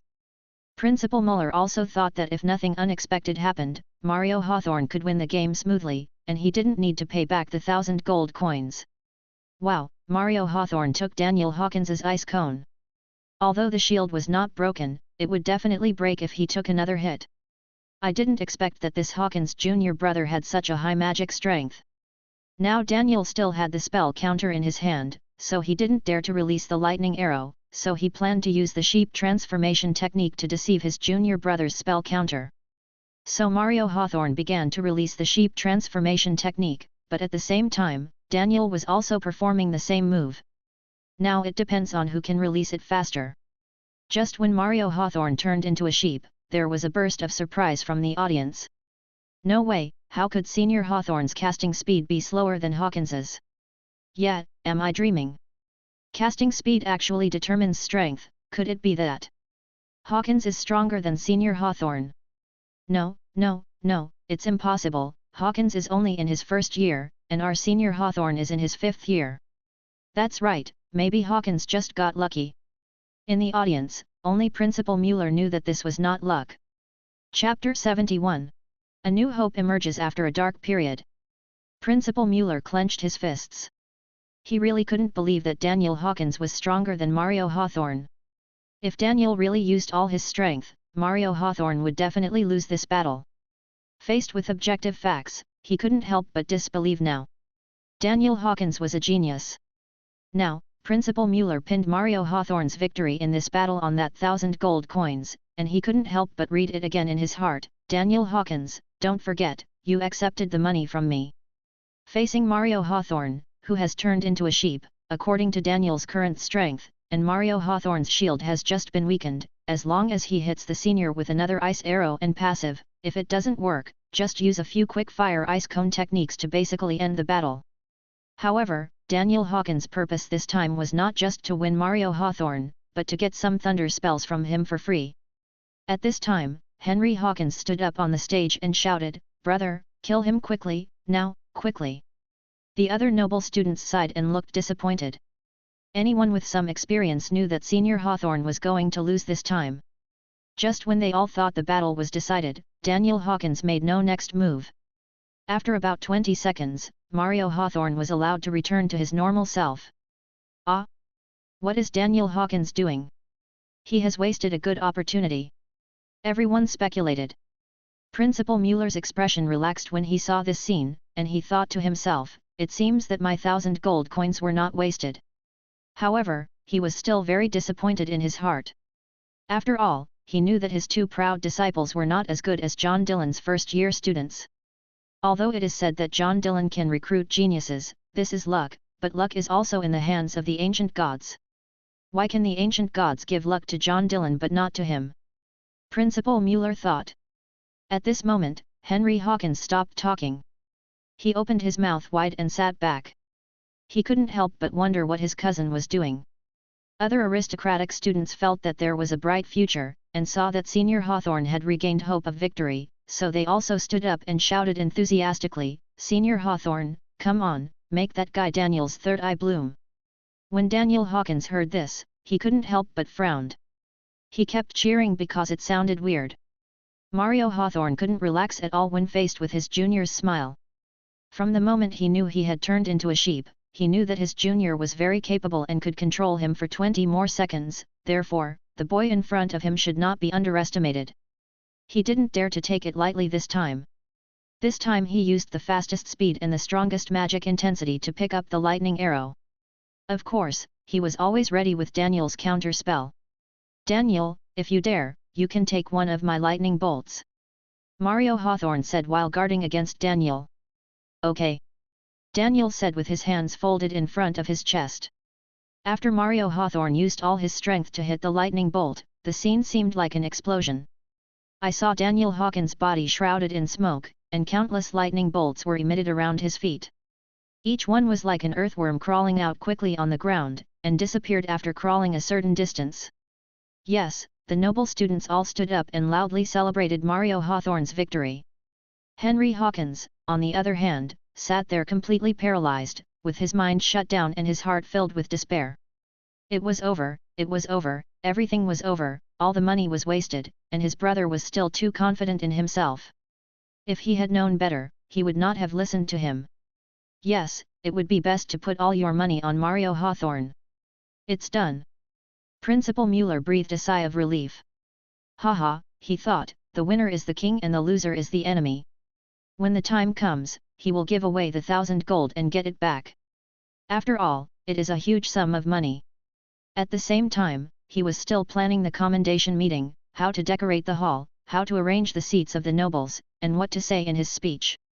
Mario Hawthorne was out of breath after hitting this shot. Seeing Daniel Hawkins in front of him who was obscured by the thick fog, he couldn't help but sneered, I don't know if I mean you are too young or too confident. You really think you can defeat me on your own? Everyone at the scene suddenly became silent. Everyone was like a plaster statue. Every skin and every pore was petrified. Even the host was the same. He originally wanted to go up and announce the victory of Mario Hawthorne. After the thick fog dissipated, Daniel Hawkins still folded his hands on his chest and looked at Mario Hawthorne with a smile. After a while, he only heard him laugh and say, Senior Hawthorne, you are doing this, it's so strong, but it's using up all your abilities. How is it possible? Mario Hawthorne couldn't help but ask, his lips trembling, you are obviously an ice shield. Daniel Hawkins nodded and said, yes, it's an ice shield. How could the ice shield withstand my blow, What was that? After the thick fog completely dissipated, Mario Hawthorne saw an identical Daniel appearing behind Daniel Hawkins. Hawkins! Everyone was still speechless and unable to move, except for Principal Mueller's eyes that occasionally twitched. Is that the clone technique? Mario Hawthorne asked. Right. Daniel Hawthorne snapped his fingers and said, but it's a pity that there is no prize for the correct answer. When did you learn it? Mario Hawthorne was sweating coldly, and his shield gradually dissipated. Don't worry about it. But fortunately I can clone, and these clones help me share a lot of power. What's surprising is that there is still one clone left, ha ha ha. Daniel Hawkins said, what's next, do you want to take my trick or surrender directly? But senior, for your own good, I suggest you surrender. Daniel Hawkins cleared his throat and continued, because next, it's not just me, but also my clones, and the power will increase exponentially. I'm afraid you can't bear it then. Oh my god, killing people also requires destroying their hearts, so scary. Mario Hawthorne was sweating profusely. Not only had his magic power been exhausted, but he was also confused. His lightning magic, which he was so proud of, was actually defeated by the ice magic, and the opponent was a first-year student. With a complex feeling of shame and fear, Mario Hawthorne felt weak all over, his legs softened, and he knelt on the ground. Chapter 72. Who is this dark beer for? Daniel Hawkins called out to the stunned host. The host came to his senses and walked up to Mario Hawthorne. After several confirmations, he determined that Mario Hawthorne could no longer continue fighting. So it was officially announced that Daniel Hawkins had won. This announcement caught the group of aristocratic children off guard. Henry Hawkins was the only one cheering in the audience. He even provoked the group of aristocratic children and danced in a weird way. Daniel Hawkins watched Henry Hawkins' coquettish dance in the audience, and couldn't help but worry about his cousin and fear that his aunt would have no grandchildren in the future. All the noble children turned pale, let alone Alan Hawthorne. It was hard to imagine how furious his father would be if he knew about this. Not to mention Luca Rossi, whose sonnet took several nights to write in vain. Principal Mueller was even more rigid in his seat. Unexpectedly, he thought that this old man had already gone to see the ancient god. When Mario Hawthorne heard the host's official announcement and Daniel Hawkins' victory, his head couldn't help but buzzed, and then he passed out. In Tor's lucky shop, Henry Hawkins was a guest this time. He was directly invited to a luxurious room this time. This time, Martin's superior was entertaining him.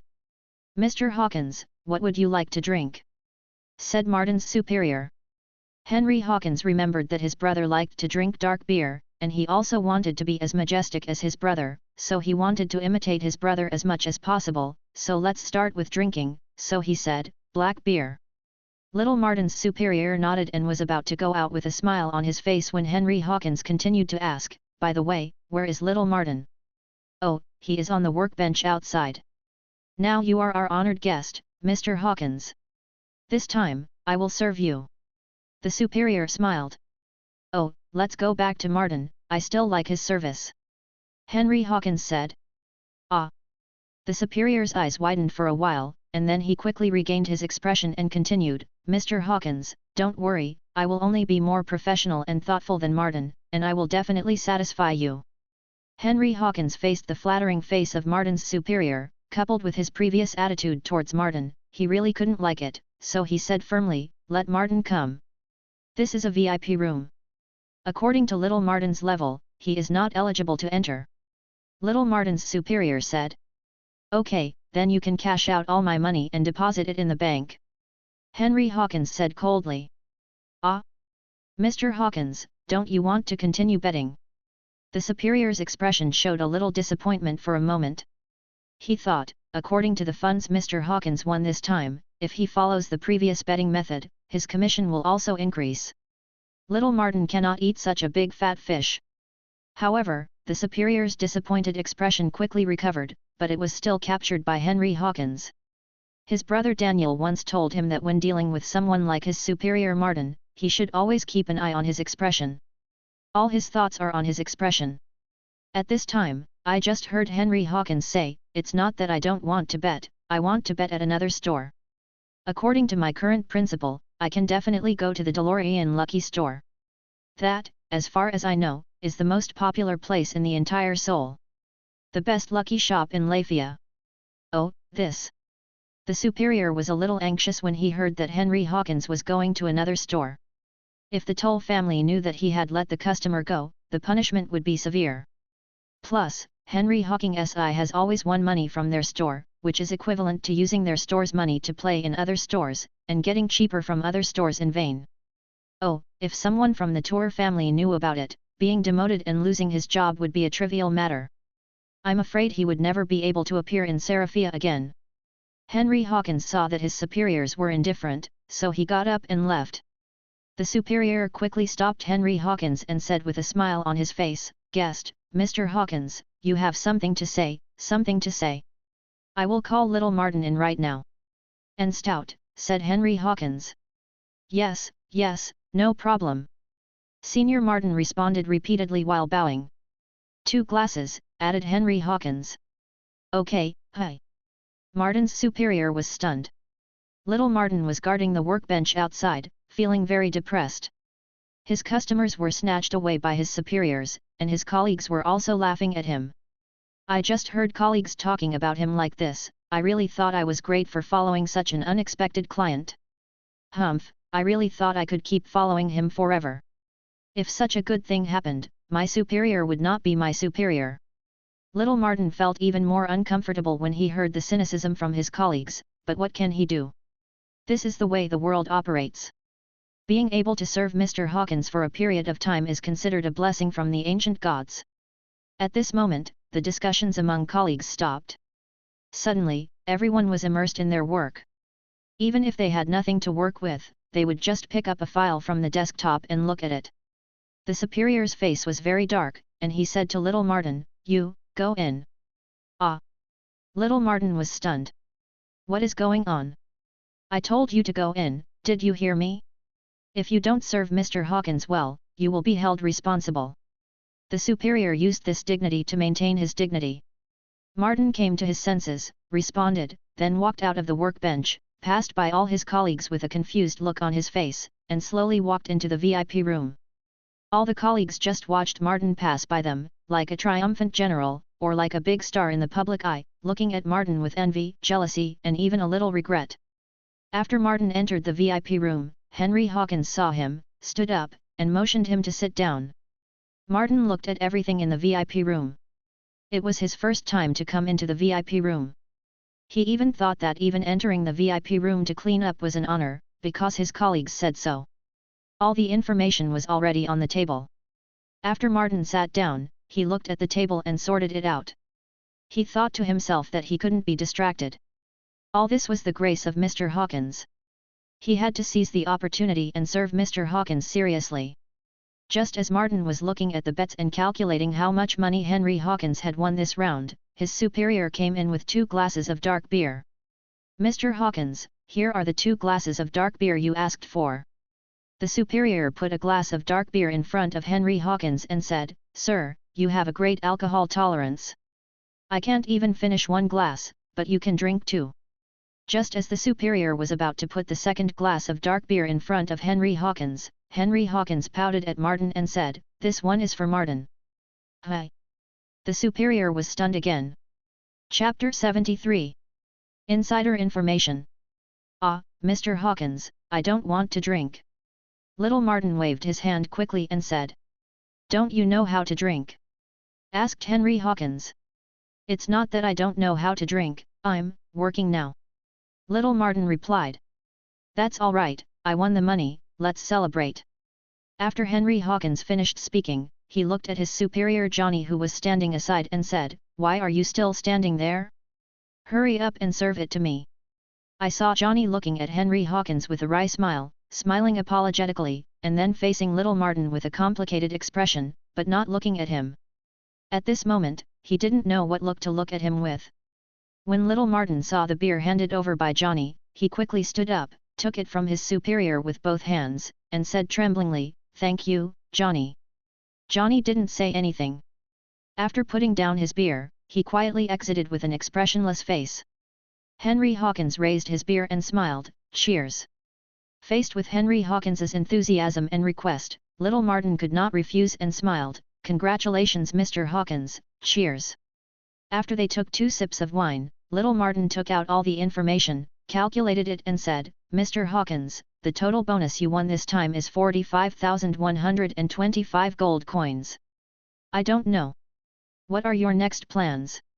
Next, my brother, no, who will contestant Daniel Hawkins face? Henry Hawkins said as he took a sip of beer. Please wait a moment. Little Martin quickly turned the page and said in less than 5 seconds, Daniel Hawkins will face Michael Jonathan from Starlight Wizard Academy next. What are the odds?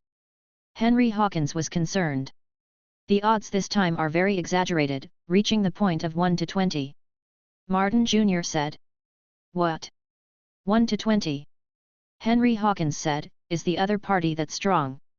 After Little Martin looked around, since he was indoors, he could talk more freely. First, Michael Jonathan is the number 1 in the Starlight Wizard Academy, and the overall strength of this academy has almost reached Serafi. It's the standard of the Asian Wizarding Academy, and its strength cannot be underestimated.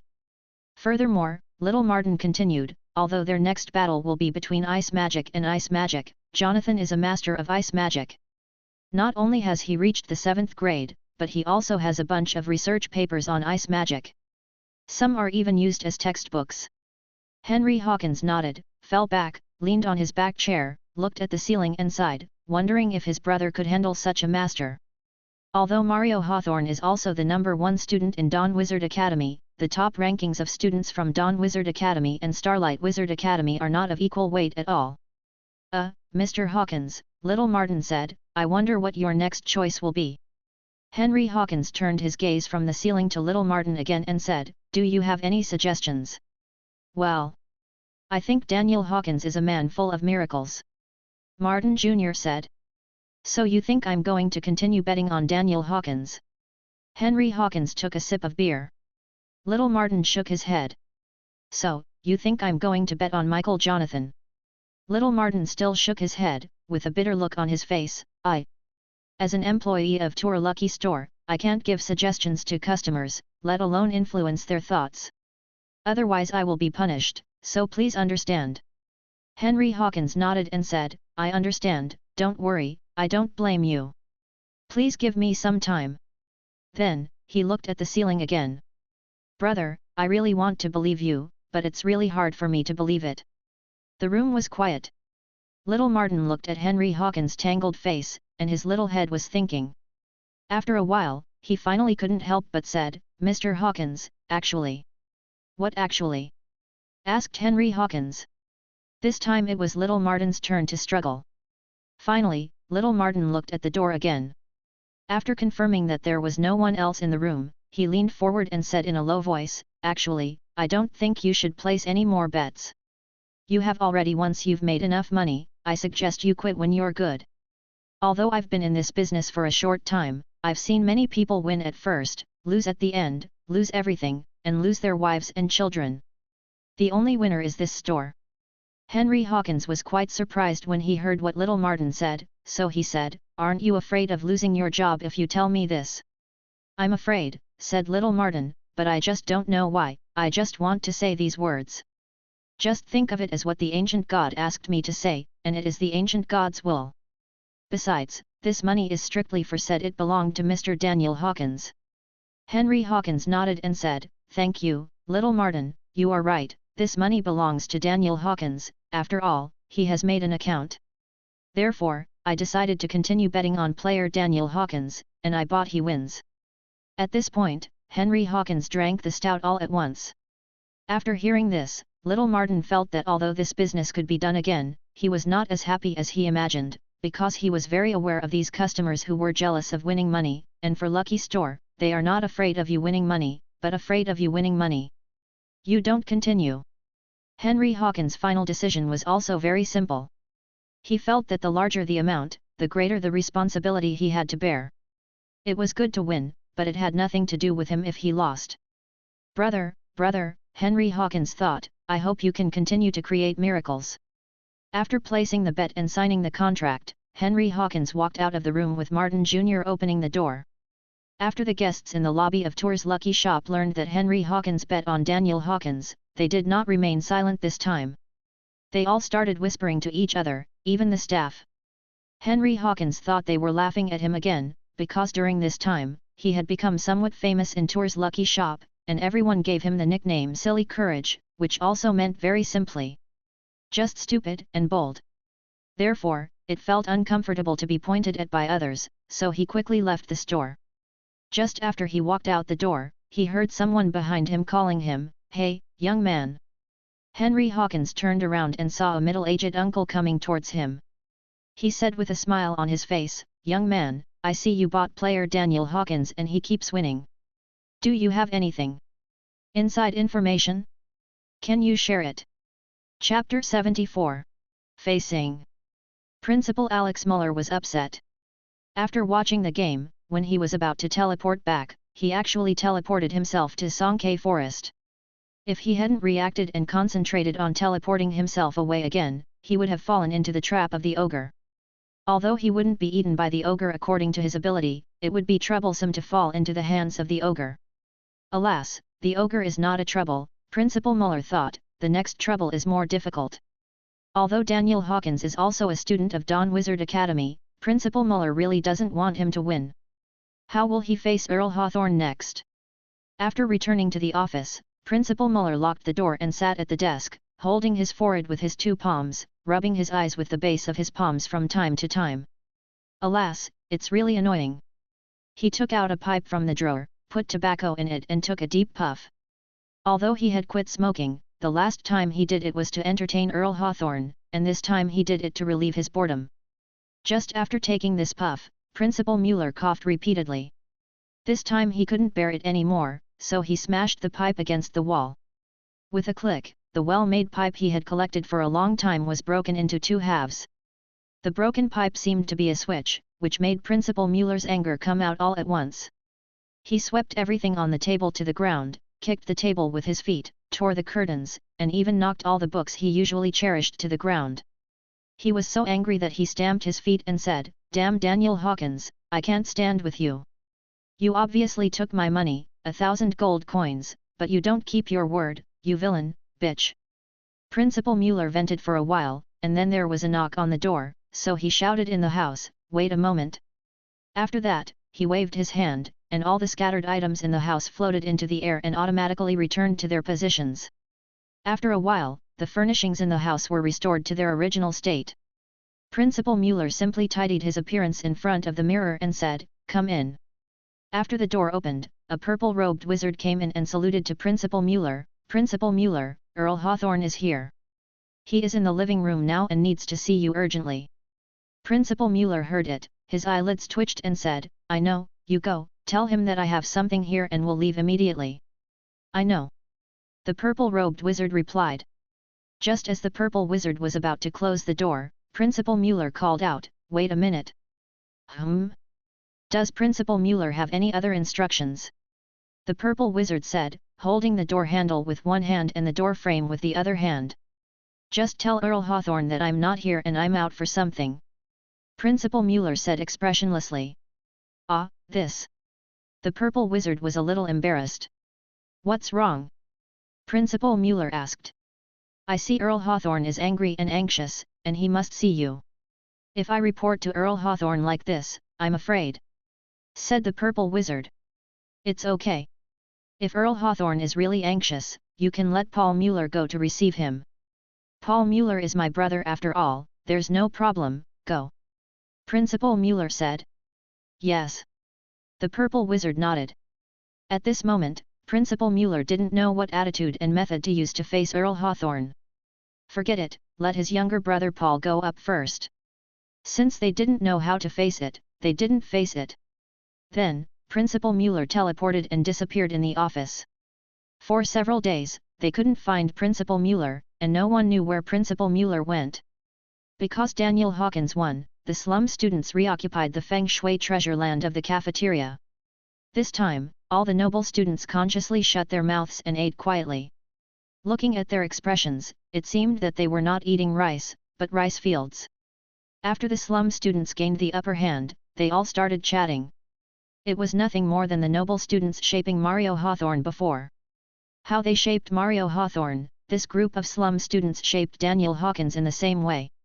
One student even said to Luca Rossi, "Hey, Luca, borrow your sonnet and let's change a few words to sing our Hawkins." Another student objected, "Forget about Luca Rossi's crappy sonnet. It's so embarrassing that it's just right for singing Mario Hawthorne. Hey, Luca, I know there's a bard on the market. Would you like to introduce him to you? The music he composes is beautiful, which will definitely make your sonnet more popular, and the Hawthorne family will also be famous throughout the downtown because of your poem." Ha ha ha. Luca Rossi's expression turned purple and green, but he couldn't say a word, and then he looked at Alan Hawthorne. Alan Hawthorne listened to them, and he couldn't stand the extreme portrayal of Daniel Hawkins. He looked at the noble classmates around him who usually talked a lot. At this moment, they were all silent and eating quietly. At this time, Alan Hawthorne walked up to the group of slum students and yelled, "Did you watch the game? Were you there?" Alan Hawthorne thought that these words could silence the mouths of these slum students, but instead of being choked, the slum students puffed up their chests and said confidently, "No, we are not watching the game, we are not here. On site." "Then what are you talking about here? You haven't seen it with your own eyes. The more you talk, the more exaggerated it is." Alan Hawthorne seemed to grasp a life-saving straw. "That's right." Luca Rossi originally wanted to raise his voice, but was glared at by Alan Hawthorne, but the words came out again, so his voice weakened. George and Anthony shut up even more this time, looking around from time to time for fear of another plate flying or another punch coming from any direction. Not to be outdone, the slum students raised their voices, "We were not there, but we know that our Daniel Hawkins won." "Aren't you there? Then I want to ask you, how did Mario Hawthorne lose? Yeah, tell me, aren't you Mario Hawthorne's younger brother? Aren't your Hawthorne family very powerful? Why did you lose? It doesn't make sense. It's just that a fifth-year student who was ranked number 1 in the school with a thunder method actually lost to a first-year ice player. Oh my god, it's really unbelievable." Yes, what's wrong with the Hawthorne family? Isn't it a rare thunder method? Isn't it a noble bloodline? But that's it, bah. If spitting wasn't allowed in the college, especially in the cafeteria, Alan Hawthorne and others would have become spitters. Alan Hawthorne gritted his teeth and pointed at them, You, how dare you insult the Hawthorne family? What, do you want to fight? Come on." The slum students rolled up their sleeves one by one. Chapter 75. Hunting. In the observation tower of the Hawthorne family, in addition to the rotating soldiers, there was another person. Although this person was old, she was mature and charming. The soldiers usually secretly joked about her in private, and even asked the ancient gods. "I pray that if I can sleep with her for one night, I won't hesitate to be single for the rest of my life." This person is Elena Hawthorne, the wife of Earl Hawthorne. It has to be said that Elena Hawthorne is also one of the reasons why these soldiers admire Earl Hawthorne. Today's Elena Hawthorne, in addition to her exquisite makeup and attractive red lips, also exudes a fresh and elegant fragrance under her mink coat. This fragrance alone is enough to speed up the heart rate of the two soldiers in the watchtower. Normally, joking aside, the two soldiers stood upright, not daring to look at Elena Hawthorne. They just stared into the distance, swallowing from time to time. And Elena Hawthorne stared at the city gate with a worried look. The reason why she went to the lookout today was because her husband took Mario Hawthorne out on horseback early in the morning, and she heard from her husband that they were going hunting in the Sonk Forest. Sonk Forest, there are ogres, jackals, werewolves, and even vampires and other unknown creatures there. There are so many places to hunt, why would you go to such a dangerous place as Sonk Forest? Ever since Mario Hawthorne returned home after losing the game, Elena Hawthorne had been worried that her husband would lose his temper when he saw his eldest son. But to her surprise, Earl Hawthorne had no expression on his face. Except that he went to Sonk Forest early in the morning, he said nothing. Moreover, Earl Hawthorne did not allow Mario Hawthorne to use teleportation, so he could only ride a fast horse. It's been 3 days, they should be back. Elena Hawthorne looked around. She thought, if she had known that Earl Hawthorne was doing this, she might as well have faced Mario Hawthorne at home. She lost her temper and even beat Mario up, but at least it wouldn't make her panic. "Madam, the sun is going down soon. You'd better go back early, otherwise the weather will get colder and you will be ill, and we won't be able to explain to Earl Hawthorne," a soldier said respectfully. Elena Hawthorne smiled bitterly, nodded, and when she was about to turn around and go downstairs, she heard another soldier shout, "Back, back, madam, Earl Hawthorne is back." When Elena Hawthorne heard this, she quickly looked forward and saw that her husband and son were coming back on horseback. The son seemed to be carrying a deer on his horse. The castle drawbridge was lowered, and as the castle gate opened, Elena Hawthorne's figure appeared in front of the father and son. I saw Elena Hawthorne rushing forward to greet him. Earl Hawthorne still had the same bad face, and Mario Hawthorne looked haggard. I really don't know how Mario Hawthorne spent these days. I saw that when he dismounted, he could hardly stand still. Irina Hawthorne held her eldest son's dirty, bruised, and bloody face with a distressed look on her face. She cried distressfully. Mario Hawthorne looked at his mother crying and remembered the torture in the forest these past few days made his eyes red. Just when Mario was about to burst into tears, I saw Earl Hawthorne sitting on the horse holding a rolled whip, pointing at Mario Hawthorne and scolding, "You dare to cry? Just try to cry." When Mario Hawthorne heard this, he shuddered, raised his head, and poured the tears back into his head as if sniffing. Elena Hawthorne glared at her husband, then looked at her son tenderly and said, "Don't worry about him, let's go home." After that, she took her son and left. Mario Hawthorne has been raised according to the standards of a wizard since he was born. He has never participated in such hard work as hunting, and he has no interest in such activities at all. After he lost the game, he thought his father would insult him and beat him. He was even mentally prepared, but who knew that his father actually took him hunting, and he was not allowed to use teleportation or hunt. In the process of using magic, you can only use bows and arrows, knives, swords, and traps. Even with fists, magic is not allowed.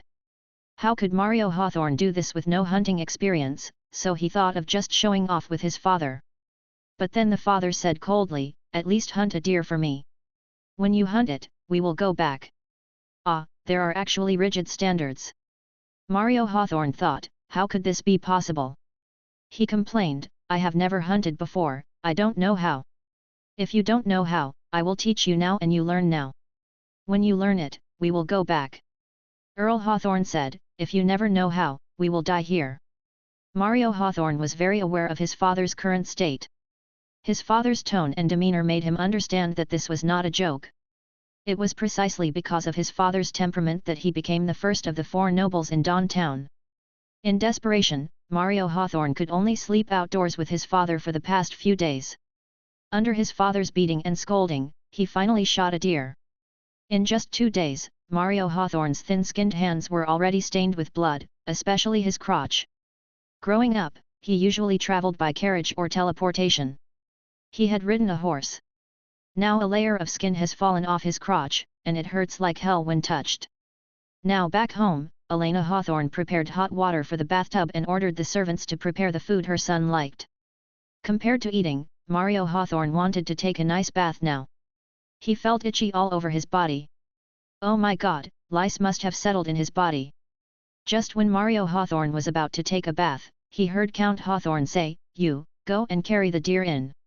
When Elena Hawthorne was about to say her husband, Mario Hawthorne quickly held down her mother, and then silently carried the deer up. This resistance took all his strength. Strictly speaking, it can't be considered resistance, but only dragging and dragging it to Count Hawthorne. Count Hawthorne knew that Mario Hawthorne had no strength, so he grabbed one of the deer's feet and threw the deer directly onto the table. "Ah, what are you doing?" Elena Hawthorne screamed. When the deer fell on the table, it seemed as if something bounced on her. She screamed, slapped her body, and backed away. Count Hawthorne ignored her and continued to coldly say to Mario Hawthorne, "Are you very hungry now?" Mario Hawthorne nodded. Count Hawthorne took out a knife, slapped it in front of him and said, "Pick up the knife." Mario Hawthorne looked at his father with a puzzled look, but did not dare to disobey and picked up the knife. "Kill it." Count Hawthorne pulled the chair over and sat down, his face sank into the shadow. Chapter 76. Honor. Mario Hawthorne refused when he heard his father asking him to kill the deer in front of him. He shook his head repeatedly, and he would not obey even if he was beaten to death. "If I don't kill you, I won't eat." Count Hawthorne was furious when he saw Mario Hawthorne's shy look. "Then I won't eat." Mario Hawthorne raised his voice. If he went to the forest to hunt, it was just to accompany his father to play house, and it would be okay if he was a little dirty and tired. But now he was asked to kill a beast, which was disgusting to him. Elena Hawthorne looked at her husband who was trapped in the shadows, and she couldn't see his expression clearly. She didn't dare to walk forward to see him. Just listening to her husband's tone, it seemed like a powder keg that could explode at any time. "Martin, forget it," Elena Hawthorne persuaded. Count Hawthorne ignored his wife and continued to speak coldly to Mario Hawthorne, "I'll ask you again, will you kill me?" "No." Mario Hawthorne replied, this time his tone was firm and tough. With a slap flew out from the shadows and hit Mario Hawthorne's face. He staggered and fell to the ground. "Ah! What are you doing, you're crazy!" Elena Hawthorne screamed and walked towards Mario Hawthorne. Count Hawthorne growled at Elena Hawthorne, and a wall of air formed in front of her to block her, so she couldn't get to Mario Hawthorne. This was a move of Count Hawthorne as a warrior. Unexpectedly, after not fighting for many years, this move was actually used at home. "I'll ask you one last time, will you kill me?" Count Hawthorne walked in front of Mario and looked down at his son lying on the ground. The pressure was indeed strong, but Mario Hawthorne was determined to break the jar, and he was not afraid, and he also released all the efforts he had accumulated in the past few days. "You want me to kill the deer, you might as well kill me first."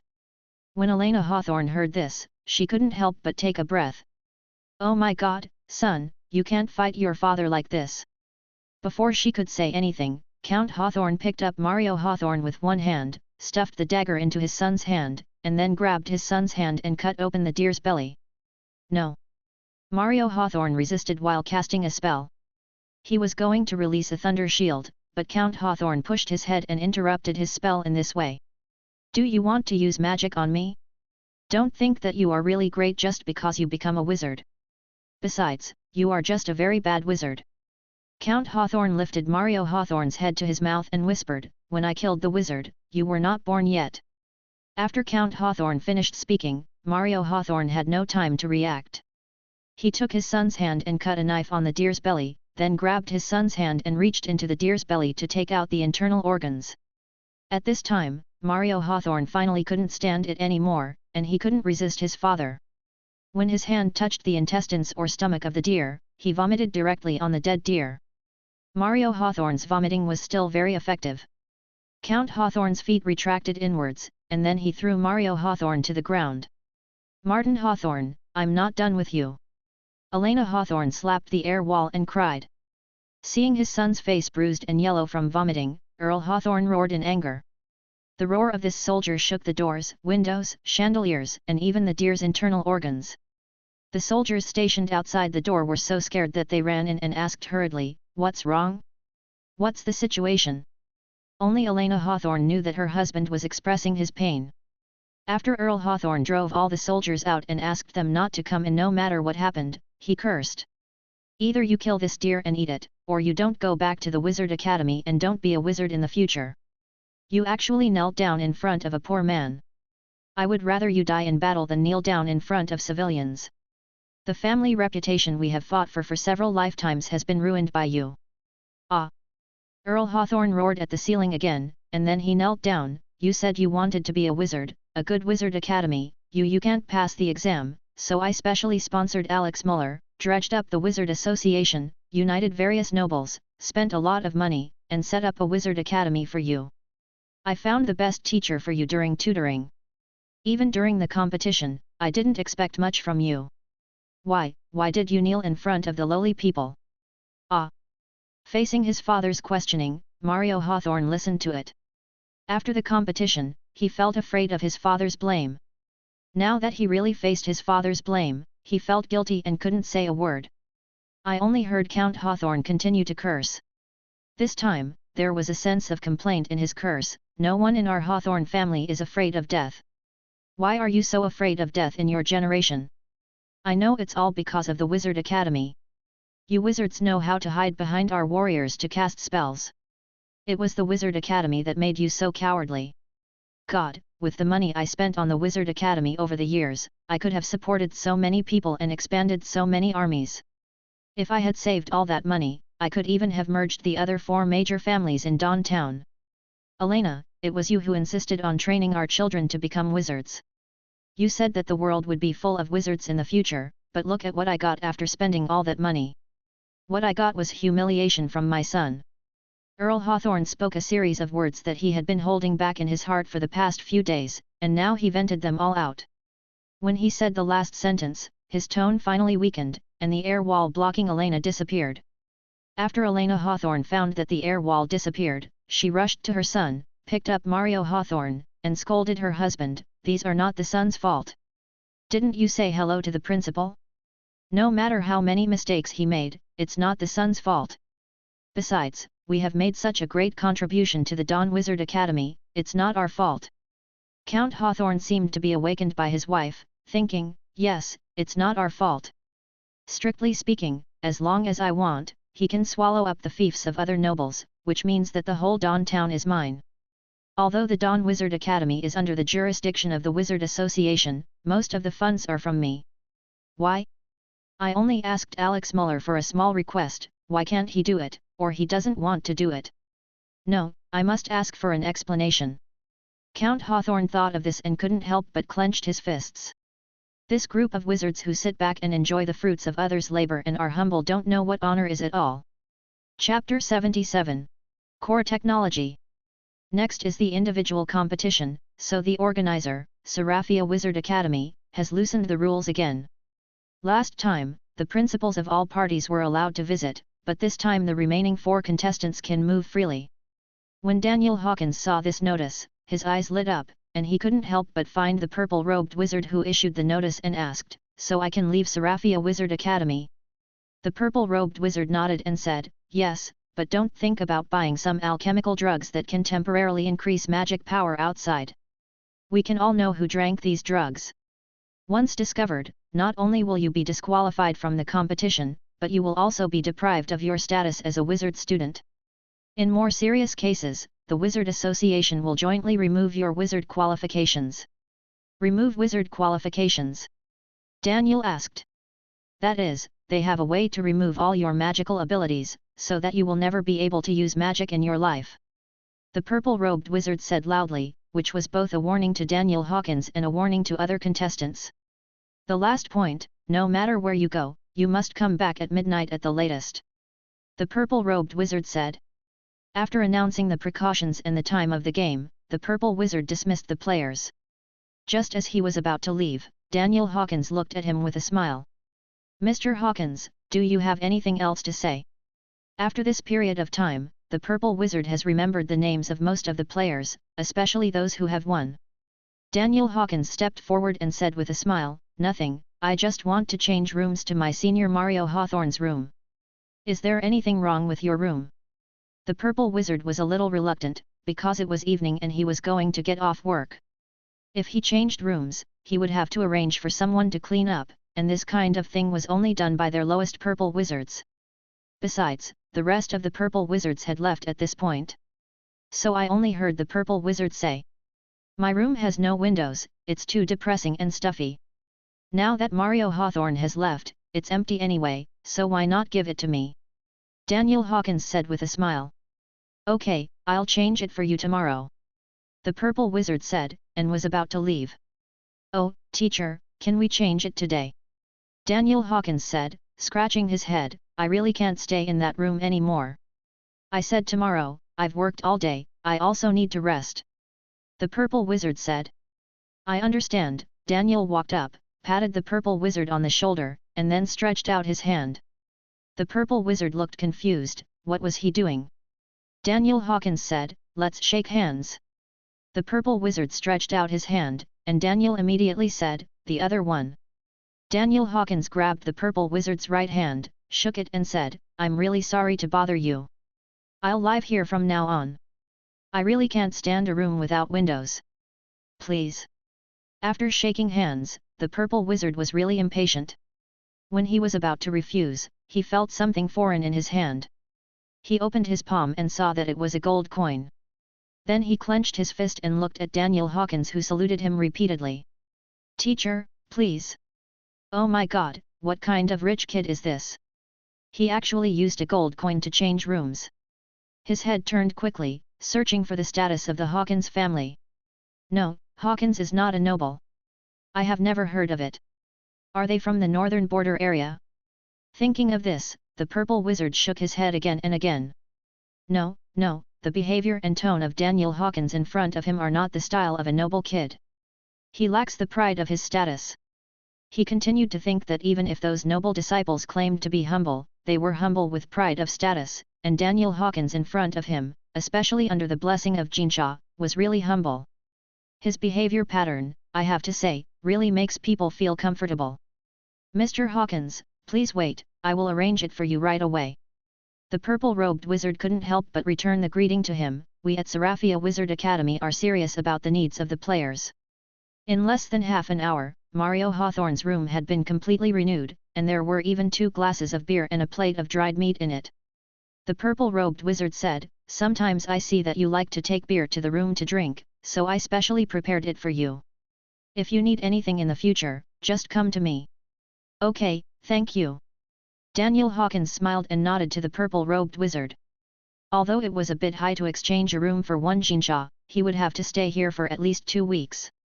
If he didn't have to report back to Seraphia Wizard Academy at midnight, he would rather stay in the tavern in the commercial district. It would cost far less than 1 gold to eat and drink well in the tavern for 2 weeks. Forget it, just treat it as making a friend. After all, after Daniel Hawkins's observation, the purple wizard is in charge of the daily life of their players and releases news. This gold is like hiring another personal butler. However, Seraphia probably did this to protect the players.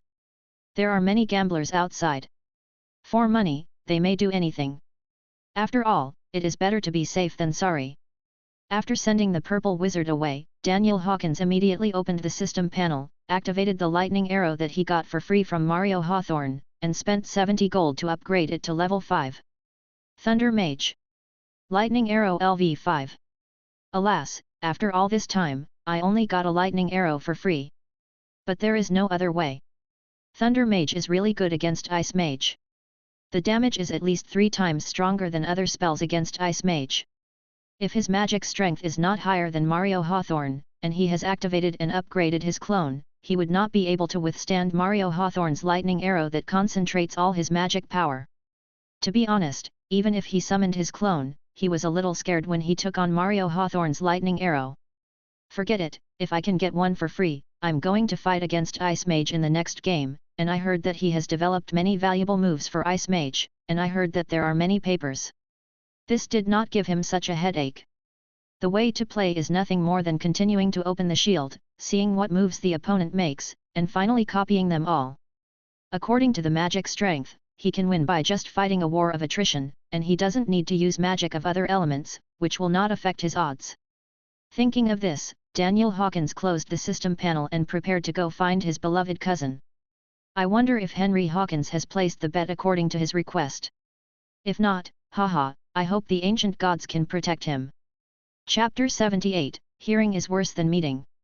The moment Henry Hawkins saw his brother Daniel, he was extremely excited, as if he had met his idol, especially after seeing his brother's repeated miracles in the arena. Now he has transformed into a little fanboy. Henry Hawkins had a lot of things in his heart that he wanted to say to Daniel, especially about the betting money. Just when he was about to say it, Daniel stopped him and said softly, "Not everything is appropriate in the tavern." Said in. When he heard this, he couldn't help but admire his brother's carefulness, and couldn't help but praise, "Brother, you are still thoughtful. Hey, I haven't seen each other for a while, I didn't expect you to be quite good at talking." Daniel noticed his change and couldn't help but joked. "Oh, I learned it all from you, brother," Henry said. Daniel Hawkins was of course anxious about money. He thought of the money lost on the way from Songkei town to Morningside town by carriage. He had not seen it with his own eyes. Although there were thieves in every world, his intuition told him he must be quite capable of being a thief in this world.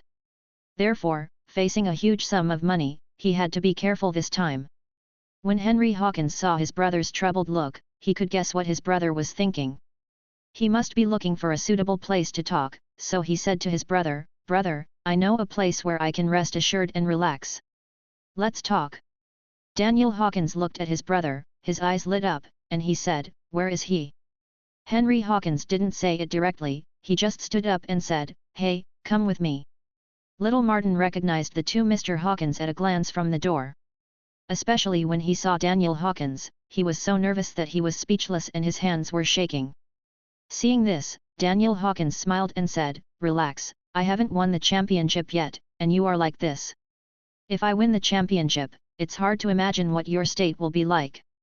Ah, then I must admire you very much."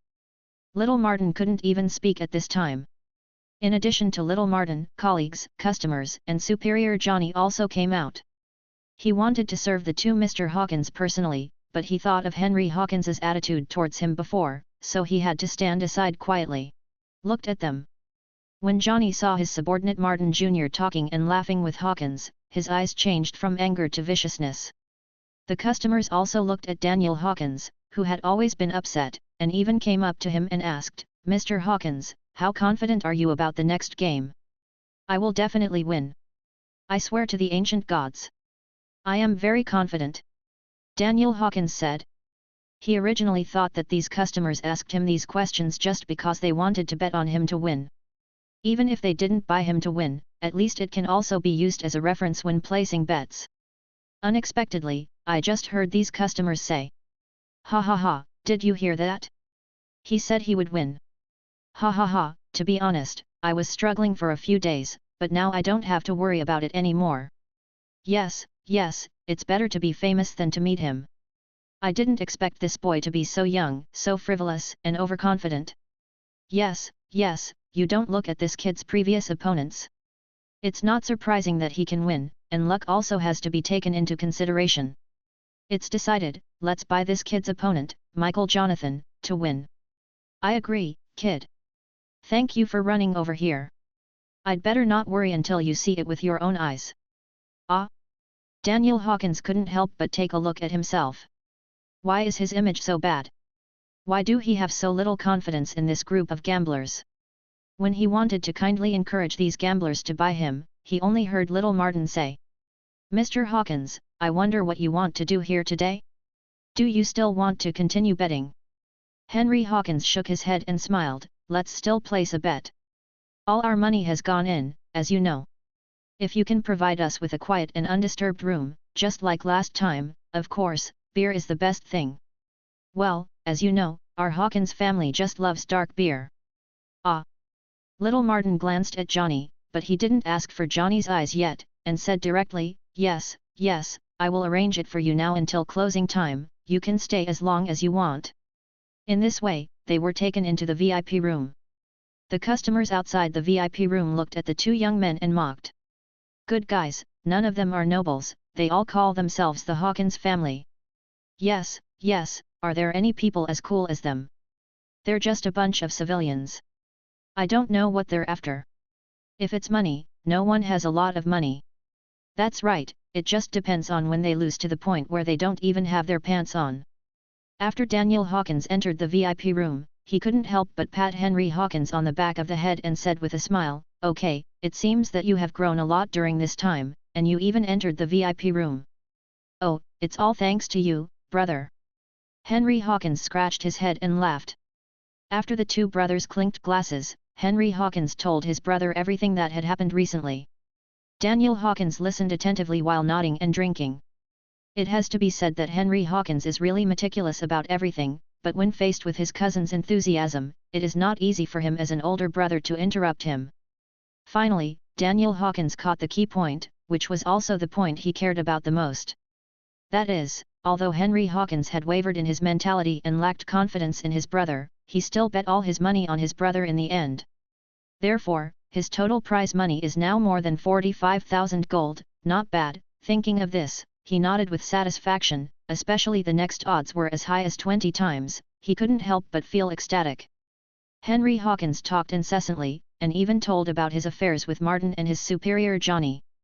He thought that this would win praise from his brother, because he knew that his brother hated people who bullied others. However, Daniel Hawkins did not praise his brother for this. Instead, he said to his brother, "I don't object to your attitude towards Martin, but after you do this, once Martin leaves us, how do you think his superior Johnny will treat him? Will he make things difficult for him?" "Make things difficult for him?" Henry Hawkins asked doubtfully. What a fresh expression. Daniel Hawkins explained, "Johnny will find opportunities to secretly trip up little Martin in the future." "Ah? He dares?" Henry Hawkins stood up and said. "Why not? As long as little Martin is his subordinate, he dares. We can't watch little Martin for the rest of his life. When we win the money, we will leave. If Johnny is ruthless enough, it is possible that little Martin will lose his job or even disappear from the entire Seraphia." Henry Hawkins stopped talking after listening to his brother's words. Daniel Hawkins took a sip of beer and said, "Unless we have a permanent solution, it is not recommended to do this. Henry, think back to the way Johnny looked at little Martin just now." Chapter 79. This is real strength. On the day of the semi-finals, the auditorium was different from before. This time it was almost full of people. Although there are a lot of spectators at Dawn Wizard Academy, compared with the classmates, teachers, and members of the Jonathan family from Starlight Wizard Academy, they pale into insignificance. However, although these two waves of audiences are from different camps, their goals are strictly the same. The people from Starlight Wizard Academy hope to see Michael Jonathan, the proud man of heaven, win, while the group of noble children from Dawn Wizard Academy hope to see Michael Jonathan win. They want to see Daniel Hawkins lose. The nobles of Dawn Wizard Academy exchanged words on the stage. "Hey, do you think Daniel Hawkins can win this time? How is it possible? Have you never heard of Michael Jonathan? As long as you are an ice magician, you will know that certain moves come from him. Even if he did not invent them, they were improved by him. Yes, he has developed a lot of moves. Just judging from the number of papers, the teacher said he is an academic star in the wizarding world." With shitty luck, Daniel Hawkins reached a height he shouldn't have reached. Yes, he might as well find an opportunity and an excuse to withdraw from the competition. Does he have to embarrass himself on the field? The shame is our Dawn Wizard Academy's face. That's right, Daniel Hawkins is just too cool, and I heard that he always talks about the title of Hawkins family now. How shameless. Expect Michael Jonathan to beat the hell out of Daniel Hawkins. It's so damnable. If I weren't a student of Dawn Wizard Academy, I would really want to join them and cheer for Michael Jonathan. Me too, we just need to shout in our hearts. Ha ha ha. As the host came on stage, after reading a bunch of impatient opening remarks, he began to introduce. Next, I would like to invite Mr. Daniel Hawkins from Dawn Wizard Academy. As Daniel Hawkins came on the stage, everyone in the audience booed and booed. This included students from Dawn Wizard Academy, who were also secretly complaining. When Daniel Hawkins heard these calls, not only did he not feel embarrassed, but he raised his hands and waved to the generous people in all directions. There were even some beautiful and elegant witches sitting in the front row, waving to them, blowing a kiss and whistling. The witches who received the blowing kiss from Daniel Hawkins immediately frowned, leaned back, looked disgusted, and made sounds. "Oh my God, he blew us kisses. Oh my God, what the hell is this Hawkins? He's so shameless. What qualifications does he have to wave and blow kisses to us?" Even the host found it incredible when he looked at Daniel Hawkins' behavior. He had hosted so many national competitions, but this was the first time he had seen him behave so shamelessly and with such unexpected behavior. Just when everyone was disgusted with Daniel Hawkins, someone on the field shouted, "Hawkins, awesome, Hawkins, bunker." Needless to say, the person calling the message was none other than Daniel Hawkins' cousin, Henry Hawkins, and the encouraging words "cow axe, bunker" were exactly what Daniel taught him when he drank too much in the pub last night. Henry Hawkins didn't want to shout at first, but when he saw that everyone disliked his brother so much, especially when he was also a classmate of Dawn Wizard Academy, he became very angry. He remembered that his brother had ordered him last night. "Brother, remember these words carefully. They will become the words of our Hawkins family from now on. You will shout them like this when you take the stage tomorrow." Everyone looked at a certain seat in the auditorium, looked at Henry Hawkins' passionate shouting, and asked, "What is he shouting? What is a cow? What is a fortress? Oh, I know that person is just another Hawkins. It's useless even if I know. Don't worry about it." Yes, it seems that few of the Hawkins family are normal. When Daniel Hawkins saw his cousin shouting there, he couldn't help but give him a thumbs up. After everyone was done hating Daniel Hawkins, the host continued to shout. "The next person coming up is from Starlight Wizard Academy. He is a rising academic star in the wizarding world. He has the courage and unparalleled creative spirit of a warrior. He is from the glorious Jonathan family, Michael Jonathan." Even before the host said he wanted to applaud, the people in the audience were already thundering with applause, cheers, whistles, and witch screams, which lasted for a long time. Michael Jonathan came on stage with a burst of cheers. When everyone saw him, they shouted in unison, "Jonathan! Jonathan! Jonathan!" After he came on the stage and saluted all the audience, he only heard the witches shout, "Wow, he's saluting me! Don't be blind, he is saluting everyone! But he was facing me! Humph! What's so great about it?" Daniel Hawkins saw this situation and felt that it was too unfair. Take the host's introduction speech just now. There were too many words when introducing Michael Jonathan. However, after all, he is also a so-called academic star, and I heard that he is an honorary noble, so forget it, just pack your mind and compete well. Just when Daniel Hawkins was ready to start, Michael Jonathan walked up to him and said, "Hey, kid, do you dare to play this game more excitingly?" "Hi." Daniel Hawkins was confused for a moment and asked, "What do you mean by playing more excitingly?" "It's very simple, that is, we don't use spell counterspells and sheep transformation," Michael Jonathan said. "Oh, don't use spell counterspells and sheep transformation, that's good." Daniel Hawkins thought this guy didn't allow the use of defensive spells, and thought it wouldn't be that big of a deal at first. Michael Jonathan saw Daniel Hawkins nodded, so he walked to the host and whispered a few words. The host nodded while listening, then raised his head and continued to use the echo spell to say to the audience on all sides, "Mr. Jonathan just told me that after negotiation, he plans to give all the audience here a hearty ice magic duel today. You are in for a treat today." As soon as the host finished speaking, everyone screamed again. "Ah! Jonathan, I want to marry you. Jonathan is so handsome. Mr. Jonathan, I don't ask for anything, I just ask if you can give me a hug after the game." Of course, Jonathan also has wizard fans. It can even be said that all the students of the Morning Wizard Academy, except Henry, are his fans. They also praised, "Jonathan is really worthy of it. Yes, this is the real hard power. Damn, I want to be a wizard like Jonathan in the future, it's so awesome." Chapter 80. Ice Veins. Of course, among all the people who praise Michael Jonathan, how can Daniel Hawkins be missing? After all, he is the person closest to Michael Jonathan. Based on the core skills he learned from Blue Star before time travel, it should always be beneficial to learn to praise others, especially praising the other person to the bottom of his heart. For Daniel Hawkins, it is also a rare art. Moreover, after Daniel Hawkins traveled to this world, he discovered that people in this world are not very restrained in boasting, especially those nobles, especially those second and third generations, even the third and fourth generations of nobles, who are enjoying their success and the influence of their ancestors.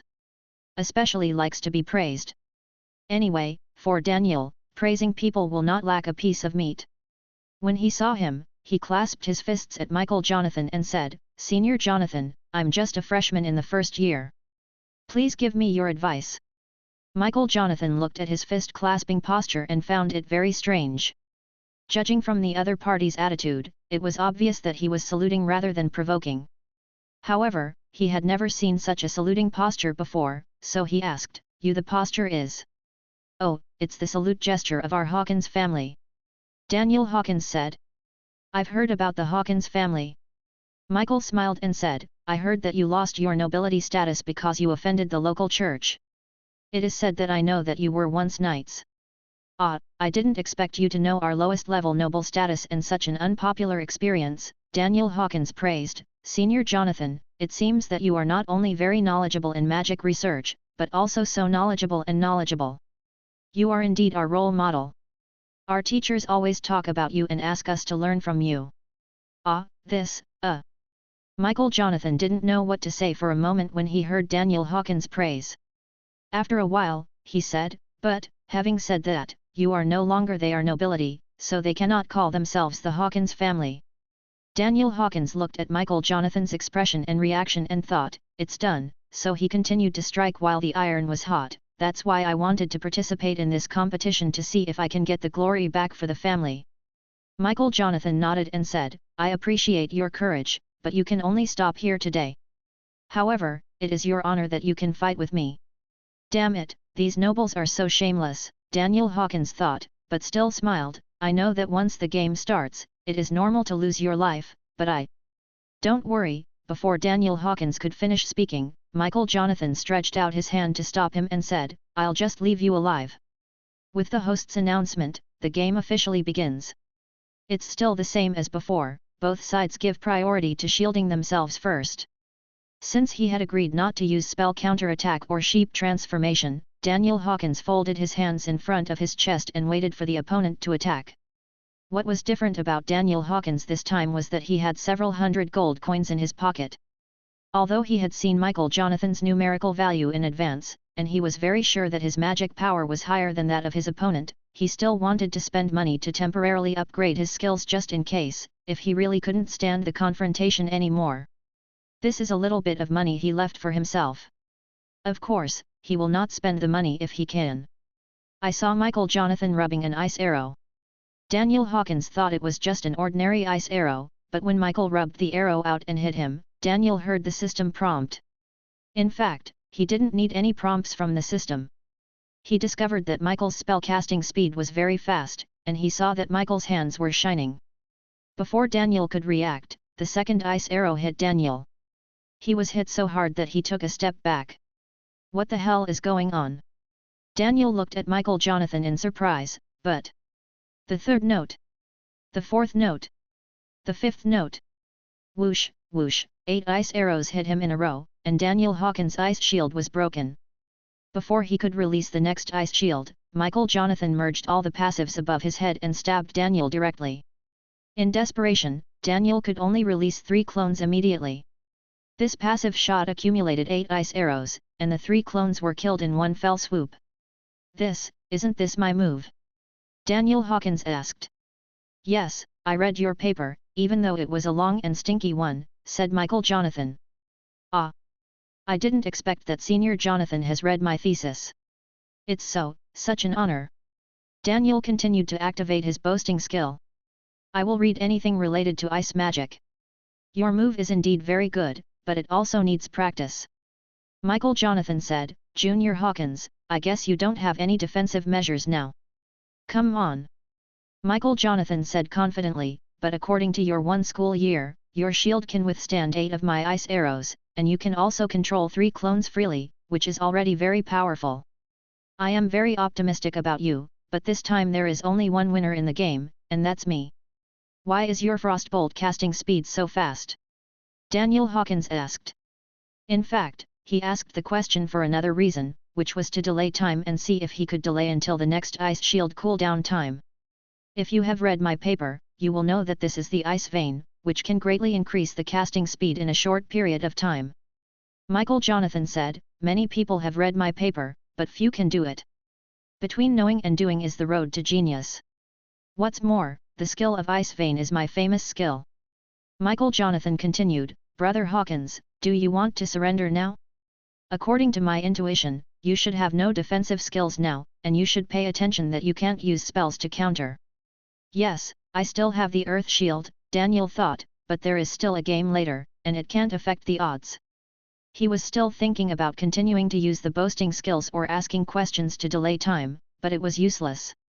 Michael Jonathan had already started to release the Frostbolt again, but this time his Frostbolt had no ice vein. Well, don't blame me for spending money. Taking advantage of the few seconds of free time, Daniel quickly activated the Ice Pulse skill. Good guy, Ice Pulse doesn't even need to be upgraded, the whole process only takes about 1 second. Just after Michael Jonathan finished rubbing the ice arrow and shot it out, Daniel Hawkins activated Ice Pulse and directly used a flash to dodge the attack. Flash, not bad, then I'll see how many flashes you have left. Michael Jonathan smiled as he rubbed the next ice arrow. Chapter 81. Summoning Water Element. When Michael Jonathan was still concentrating on rubbing arrows, he was suddenly hit by an ice arrow, which interrupted his spell casting. What? Michael Jonathan looked confused. Not only him, but even the audience was confused as to what was going on and why Daniel Hawkins could cast spells so fast. When Michael Jonathan saw Daniel Hawkins' hands shining with white light, his eyes widened. No way, that is it my ice vein? Before he could react, Daniel Hawkins fired several rounds of ice arrows in the same way. By the time he fired the 5th shot, he had already broken Michael Jonathan's ice shield. Seeing Michael Jonathan stagger back several steps and almost falling, the audience on the stage kept saying, "Ah! What's going on? It's impossible. Am I dreaming? My ancient god, everything is in chaos. No, Michael Jonathan can't lose." Some people have already begun to pray to the ancient gods, because this game is really related to their wallets. Daniel Hawkins took advantage of Michael Jonathan's staggering back and immediately passively combined the 5 layers of ice picks into one and shot towards Michael Jonathan. When Michael Jonathan saw this, he was too fast to hide, so he followed Daniel Hawkins' example and fired 3 clones. When Michael Jonathan ate the big ice pick, all 3 clones were killed by Daniel Hawkins. Too fast, it all happened too fast. Although Michael Jonathan tried very hard to restrain himself so as not to lose his composure, Daniel Hawkins could clearly see that the other party was breathing hard, and that the other party was working very hard to calm down his breathing. Why do you also have my ice veins?" Michael Jonathan said. Faced with this question, Daniel Hawkins thought quickly, and then said, because I have also read your paper. You will know it after reading my paper. Michael Jonathan said, "Don't you have a teacher to teach you?" "As far as I know, there is no teacher in Dawn Wizard Academy who knows Ice Pulse." Daniel Hawkins didn't know what to say, so he just nodded and said, "Yeah." Michael Jonathan exclaimed, "Just reading the paper will make your blood boil? You are still a first-year student. Is it possible that you are really a genius?" I'm not a genius, I just failed," Daniel Hawkins thought, "but I can't say that once they decide that I am a genius, it will definitely affect the odds. I will have at least one more game next." Just listen to Daniel Hawkins say, "Oh, no, I was taught by our teacher. My teacher is John Dillon." "Yes, that's right, he taught me." "John Dillon?" Michael Jonathan searched again, "I haven't heard of it. He is the new blue-robed wizard. It's normal if you haven't heard of him." Daniel Hawkins said. "So, he's a genius," Michael Jonathan said. Yes, John Dillon is a genius, so now he has become a genius teacher." Daniel Hawkins quickly changed the subject. He didn't know how to round it up if he continued, so he said, "Are you procrastinating? Time. I guess you must be like me now and don't have any defensive spells." In fact, although Daniel Hawkins' clone technique cannot be used yet, the cooling of his ice shield has been completed. Daniel's words made Michael blush. "Delaying time? My great Michael Jonathan needs to delay time like you? You guessed wrong." When Michael Jonathan finished speaking, he sneered while releasing an instant spell. At first, Daniel Hawkins thought that the opponent was going to release some instant ice cone technique. When he was about to open the ice shield, he saw a large ball of water emerging from the land and floating next to the opponent as Michael Jonathan cast the spell. Daniel Hawkins took a closer look and found that in addition to having no feet or facial features, this thing had arms, and it also wore wrist guards. Everyone stood up one after another. It was the first time for them to see such a spell, and they were amazed. Seeing Daniel Hawkins' surprised expression and the audience's reaction, Michael Jonathan even proudly said, "This is my newly developed spell summoning the water element." After hearing Michael Jonathan's introduction, everyone couldn't help but start talking. Summoning? Isn't this a magic that only evil wizards can do? It's an evil spirit summoned from hell. Yeah, I didn't expect Michael Jonathan to be contaminated with such evil magic. After hearing everyone's discussion, Michael Jonathan quickly explained, "It's true that this is a summoning technique, but it is not summoned from hell. It is summoned from elemental nature, which means it comes from around us." Just listen to the audience continue to talk.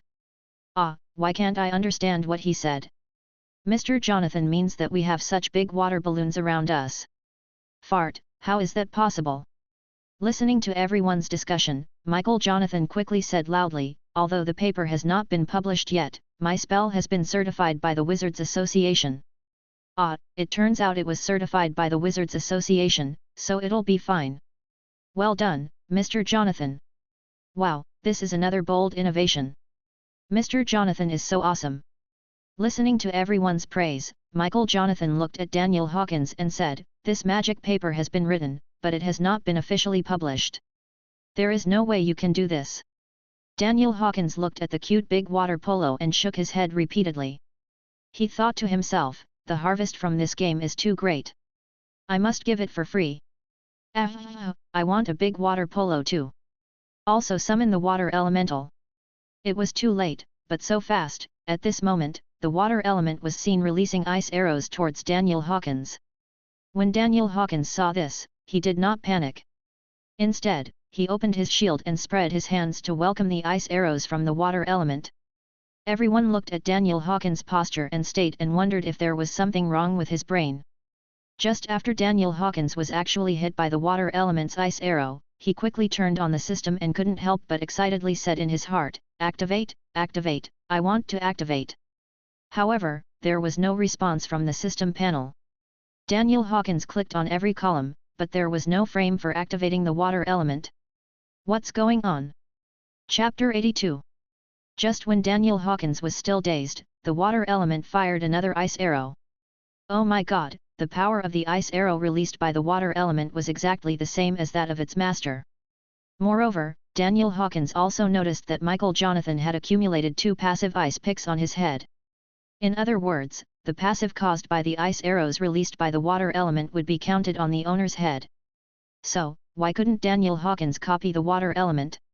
He thought for a while and finally figured it out after taking another ice arrow. The water element released only ice arrows. It seemed that the system was using this to copy the water element. The move is determined to be ice arrow, so it cannot be copied. So Daniel Hawkins shouted, "Hey, can I touch your water element?" "Hi." Before Michael Jonathan could figure out what was going on, he saw Daniel Hawkins rushing over with an ice arrow from the water element. His running posture was like a warrior.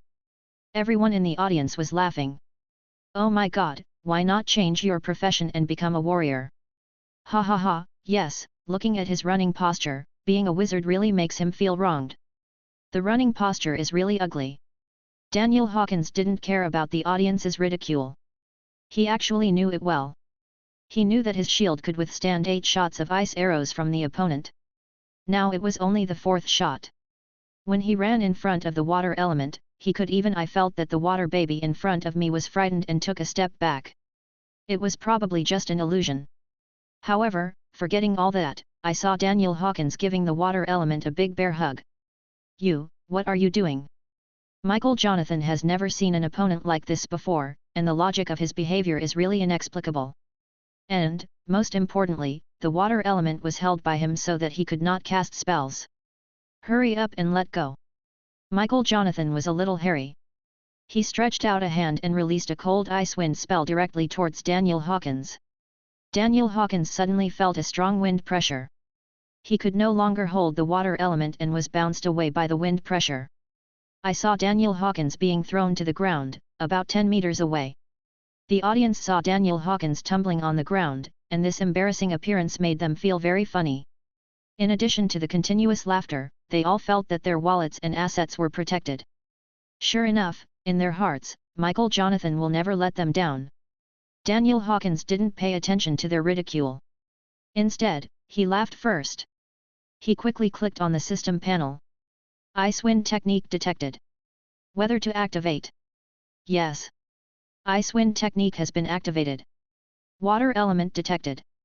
Whether to activate? Yes. Water element has been activated. What surprises Daniel Hawkins even more is that the water element has no level classification, that is to say, it is linked to the magic strength of the caster himself, so he only needs to upgrade the ice wind technique. So he spent another 70 gold to upgrade the ice wind technique to LV5. Michael Jonathan looked at Daniel Hawkins, who fell on the ground. He wanted to make a few taunts, but forget it, so as not to have a long night and dream, so he and the water element started casting spells together. After Daniel Hawkins activated the skill, he saw Michael Jonathan casting the spell with his water baby, so that his ice shield could only withstand 2 more ice bolts. The cooldown time of the clone is not as short as the ice shield, so he can only summon the water element. Forget it, in this case, I can only let them say that I am a genius, and the odds are low. Bar. Ah! Michael Jonathan's eyes almost fell out of his head. The noisy auditorium also became quiet. A round and fat water element was seen floating next to Daniel Hawkins. Moreover, from a sensory point of view, it is rounder, fatter, and seems to be smarter than Michael Jonathan's. Apart from Daniel Hawkins himself, John Dillon was probably the only one in the room who knew what was going on. Henry Hawkins wanted to stand up and cheer for his cousin, but he was also silenced. Daniel Hawkins looked at Michael Jonathan and said, "Do you think I should hit your water element first, or should I hit you directly?" Before Michael Jonathan could reply, Daniel Hawkins said, "Forget it, I'll catch the thief first, I'll beat you first." However, Daniel Hawkins did not cast Ice Arrow with the water element. Instead, he first asked the water element to place an ice ring at the feet of Michael Jonathan and his water element, freezing them both in place. Then, Daniel Hawkins was seen unleashing a blizzard on both of them. Although the blizzard is not very powerful, it can at least harass Michael Jonathan so much that he cannot cast spells, and it also weakens the water element's health very well. After the blizzard, Daniel Hawkins released 3 instant ice picks directly at the water element. After the operation, Michael Jonathan's water element exploded on the spot, forming pieces of water splashes that soaked into the soil.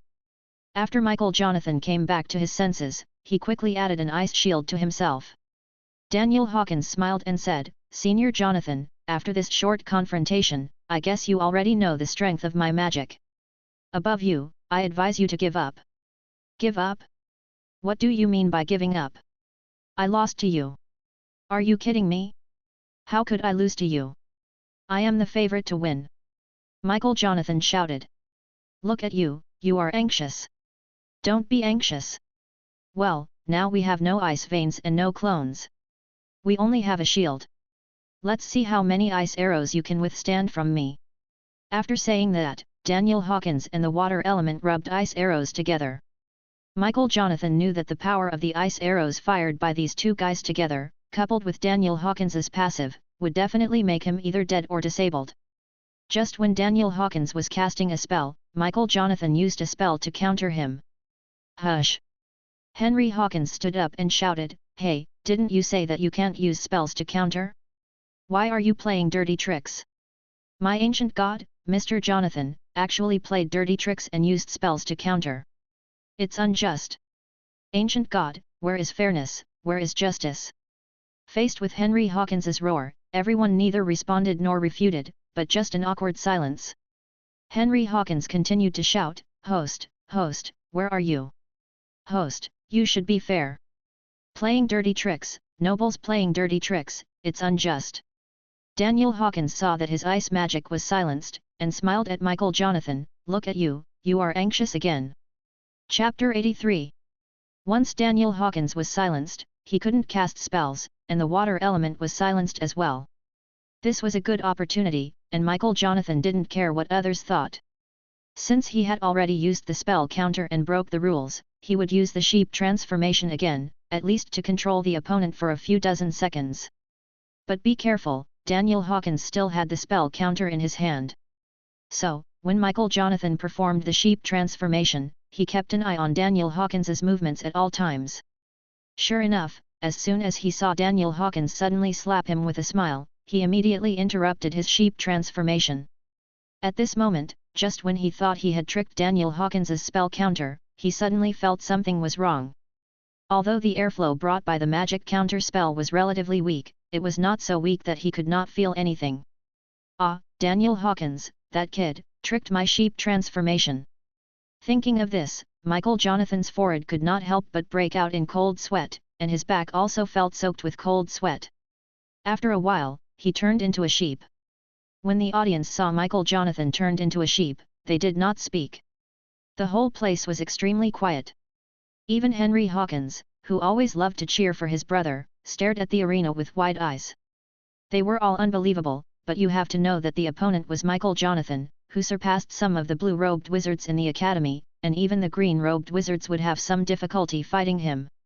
And these teachers would even often read his papers for reference. And now, Daniel Hawkins turned Michael Jonathan into a sheep. Wizards have an unwritten rule, that is, if they are turned into sheep by the opponent, it is a great insult. After Daniel Hawkins turned his opponent into a sheep, he knew that according to his magic level that surpassed the opponent, he could control the opponent for about 40 seconds this time. This time plus the previous wrangling, he could completely fix the cooling time of the clone technique. Moreover, he used his clone before Michael Jonathan, so his clone is good, and Jonathan's clone has to wait. However, anyone with a discerning eye knows that the overall situation has been decided. While waiting for 40 seconds, Daniel Hawkins was idle and stared at the sheep in front of him, singing and dancing, "Don't look at me as just a sheep, the intelligence of sheep is unimaginable." The audience looked at Daniel Hawkins's sheep dance and couldn't help but said angrily, "What is he doing? Oh my god, he is singing and dancing, it's too ugly." This is not a matter of whether it's ugly or not, he is insulting his opponent. That's right, hey, host, Daniel Hawkins didn't respect his opponent in the arena. Yes, yes, punish him. This group of audiences seemed to have grabbed a life-saving straw and started to find articles from Daniel Hawkins' disrespect for his opponent, but they also knew that this was just far-fetched. Daniel Hawkins was very unhappy listening to the discussion and blame of the audience on the stage. Damn, is it so difficult to admit that others are excellent? So he shouted, "The rule says that we can't dance, and I still have to play basketball." After that, he made a small water ball the size of a basketball with his hands. Then he used his water element baby as a blocker, and then dribbled the ball across the hurdles. At the moment he shot, he threw the water ball at the audience who cursed the loudest, and directly smashed the other party into a drowned rat. "Daniel Hawkins, you dare to attack the audience?" The audience who was soaked stood up and pointed at him and cursed. "I see that you are too angry, let me calm you down." Daniel Hawkins said, "Do you want another one?" When the audience heard it, he sat down immediately, just staring at Daniel Hawkins fiercely, and stopped talking. Well, the time is almost right. Before Michael Jonathan turned back into a human, Daniel Hawkins saw him open 3 clones, but this time the clones did not help him resist damage, but provided multiples of damage. In this way, Daniel Hawkins and his 3 clones, plus the water element, shot a total of 5 ice arrows at Michael Jonathan. Even if Michael Jonathan had a shield, he couldn't bear this shot. This time, when his shield was broken, he flew out. Shame, too shameful, Michael Jonathan stood up, he felt that he could still fight, this time he had a fierce look in his eyes, and cursed directly, "Do you dare to let my clone come out too?" "Don't dare!" Daniel Hawkins said. Michael Jonathan was stunned, what, this person, how could he say that, but at the same time he still released ice arrows, but it was useless, Daniel Hawkins controlled him with a spell. "Oh, Jonathan, Senior, don't shoot ice arrows, I'm scared." Daniel Hawkins said. "What are you afraid of?" Michael Jonathan said. "I'm afraid that if I beat you to death, what should I do if your family members seek revenge on me?" Daniel Hawkins laughed. "Humph, our family is not afraid of death. It is an honor to die in the arena." Michael Jonathan said. "Ah, even ants try to survive, why do you have to do this?" Daniel Hawkins said. "Stop talking nonsense and hurry up. Anyway, I will never surrender." Michael Jonathan said. "Okay, in that case, I'll do it for you." After saying that, Daniel Hawkins, his clone and the water elemental rubbed ice arrows together. Michael Jonathan no longer had a shield. These 5 shots would definitely kill him. Moreover, Daniel Hawkins hadn't used the 5 passive skills just now. Michael Jonathan looked at a group of people on Daniel Hawkins' side poking 5 ice arrows. He couldn't help but clench his fists and swallowed his saliva. Oh my god, is my life going to end here? I've worked so hard, I don't accept it, I'm not willing to give up, ancient god, I just disappeared like this. Thinking of this, he closed his eyes, trembling all over, waiting for death. Hearing Daniel Hawkins shouting, Michael Jonathan was so scared that he knelt down directly. Michael Jonathan knelt on the ground, supporting himself with his hands, sweat dripping onto the ground, panting heavily. After a while, he looked up at Daniel Hawkins, who was smiling at him with his hands folded across his chest.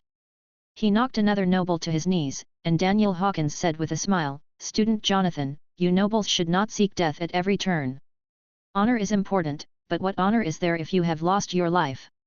Then he walked to Michael Jonathan, bent down, put one hand on his shoulder and whispered, "If you want to kneel, keep kneeling. From now on, be a good noble. Do you understand?" Michael Jonathan listened to Daniel Hawkins' words. He sat on the floor, looked up at the sky and laughed wildly. Chapter 84 Different Odds. As the host announced, Daniel Hawkins won, and Michael Jonathan was laughing wildly at the sky. He was crazy. Daniel Hawkins faced the audience who looked like they had eaten a rice field, saluted them generously, and then continued to blow kisses to the witches sitting in the front row.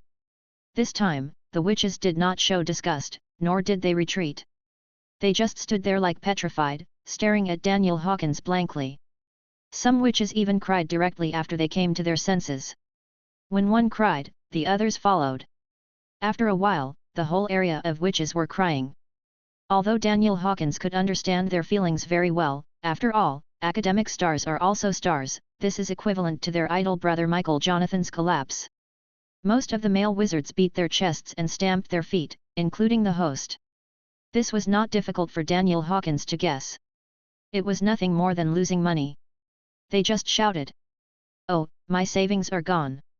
My living expenses are gone. My equipment is gone." Daniel Hawkins hoped that they would not gamble again after this incident, but if they did not gamble, how could his odds be so high? Ha ha ha, the odds this time are 20 times. How much money will the prize money be this time? Oh, I dare not think about it. I'm rich. He remembered the second life in the mall. If possible, he wanted to buy it as soon as he had money. Even if it was a one-time use, at least one more life meant more tolerance. But at the same time, Daniel Hawkins was a little worried. After all, he summoned the water element. He didn't know whether the odds would be lower in the next game. Michael Jonathan kept laughing until he had no strength to laugh. People from the Jonathan family came and pulled him away. Jacob Tour, the eldest son of the Tour family, came to Seraphia's lucky shop. He was also a wizard, so he didn't need to hire other wizards to help with the teleportation. "Sir, the result of this match has brought good benefits to our Tull family." In the VIP room, Johnny looked at Jacob Tull respectfully and with a smile on his face and continued, "I really didn't expect that Daniel Hawkins would be such an upset. Otherwise, they were the only ones who bet on Daniel Hawkins to win. Although the odds are 20 times, we only have to pay him, so we still made a lot of money." "Ah!" Jacob Tull looked up and asked, "Don't you know that you can't bet on the players?" "That's right." So Johnny told Jacob Tull everything about Daniel Hawkins pulling his brother to bet, and in the process he didn't forget to mock Martin's pride. He was lazy on weekdays, and thought that he was arrogant after having Mr. Hawkins as a client, and asked him, his superior, to bring him beer. Anyway, Johnny didn't hesitate to write about Martin's article. Jacob Tull didn't care about Johnny's tricks. Even if Johnny was proven to have wronged Martin, he didn't care. He only cared that his Tull Lucky shop could operate normally and continue to make profits. In this matter, he was curious about the player Daniel Hawkins. If one upset was luck, then every upset must be strength. Jacob Tull picked up a document from the table and thought while reading it. After a long time, Johnny couldn't help but said, "Sir, how will the odds be set this time? How is the DeLorean Lucky shop set?" Jacob Tull asked. "They are 1 to 30. Johnny said. "So exaggerated." Jacob Tull's eyes widened slightly, and then quickly returned to normal. The next match is between Daniel Hawkins and Leo DeLorean. Leo DeLorean is in the 7th grade and is a Thunder Master. His Thunder Master is different from Mario Hawthorne. He is the representative of the organizer, Seraphia Wizard Academy, and a favorite student. Well, I know. Jacob Toole leaned back in his chair, closed his eyes and thought, recalling the process of the game. Then, sir, shall we still set the odds at 1:20? Johnny said.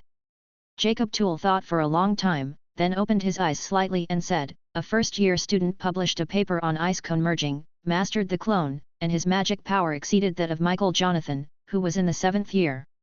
And I am sure that he learned ice veins and water elements on the spot. For such a genius, the result of the next game is still difficult to predict. Then, sir, what is your decision? I decided to take a gamble. The odds at DeLorean's lucky shop are 1:30, so let's set it at 10-1 here.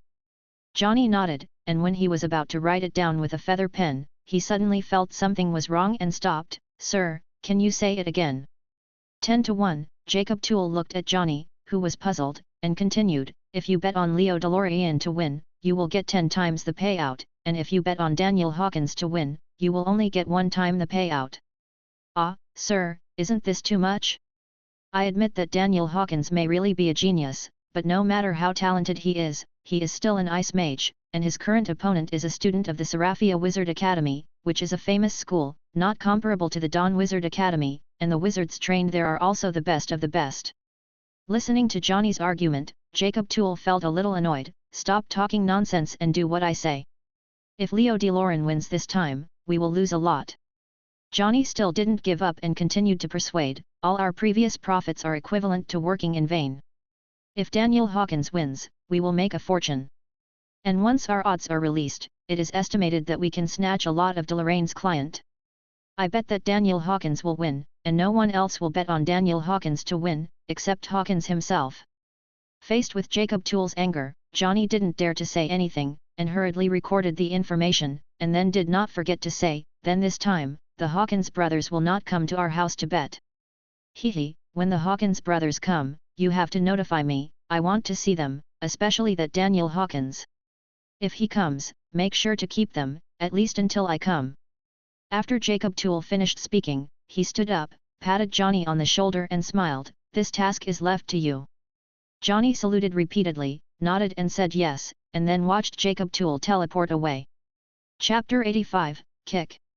Johnny scolded little Martin in the hall today in front of everyone. The reason was that the customer data submitted by Martin was not verified clearly.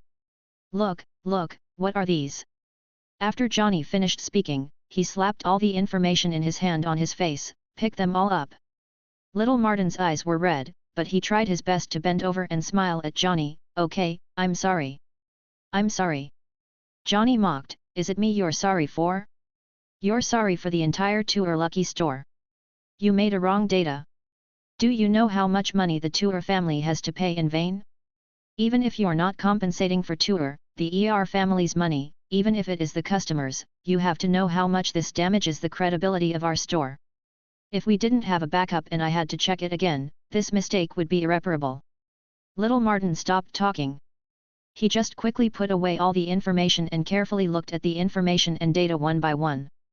Sure enough, some customers' betting data were wrong in the middle and towards the end, but he felt it was strange.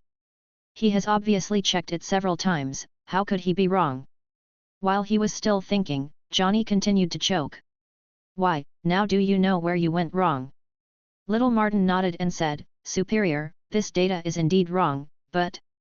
But what? Johnny's expression seemed to be looking forward to what he was going to say next. But this information is not mine. Little Martin said. Haha, what Little Martin said seemed to play into Johnny's hands, it's not yours, so why is it signed by you at the end? This. Little Martin recalled. He thought that after checking the data for the third time before getting off work yesterday, when he was about to sign, a customer suddenly came to the store. At that time, besides him and Johnny, there was no one else in the store. There was no one else, so he went to greet the guests. When he returned to his workstation after entertaining the guests, Johnny kept urging him to hand in the information, so he signed and handed it in. Superior, this information really does not belong to me. Little Martin said, I am very sure that I will check the information at least 3 times. You can still get it wrong after checking it 3 times. Johnny sneered, you keep saying that this information is not yours, so you mean someone has secretly changed your information. Little Martin lowered his head and stopped talking. When closing time yesterday, I remember you and I were the only ones in the whole store. Johnny sneered, you mean, I secretly changed your information. When Little Martin heard this, he understood what was going on, no matter how new he was and had no social experience, so he hurriedly said, no, superior, that's not what I meant. What you mean is actually very obvious. Johnny walked over to Martin's workstation and sat down, leaning back on the chair with his feet propped up on the table. Little Martin apologized repeatedly, his voice getting increasingly urgent, I'm sorry. So, you admit that this was your negligence? Johnny said with a raised corner of his mouth. Yes, it was my negligence and I didn't check it properly. Little Martin's voice became more and more urgent, I will change it now. I won't go home tonight. I will change it overnight. There will be absolutely no problem. If you know you've made a mistake, correct it. It's not bad. Johnny said. When Martin heard Johnny's tone, he seemed to be able to keep his career, and he couldn't help but feel relieved. Little Martin, I'm not talking about you. Johnny said, you have been a little proud recently. Don't think that you are very powerful just because you have got a big client like the 2 guys from Hawkins. These are all it's just luck, you have to know that luck will run out one day. God, Johnny is preaching again.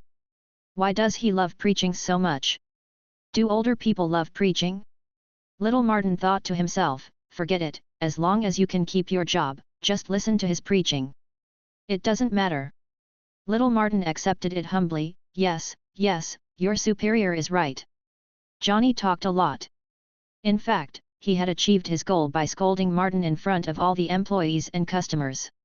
Later, he called Martin into one of the VIP rooms and scolded him.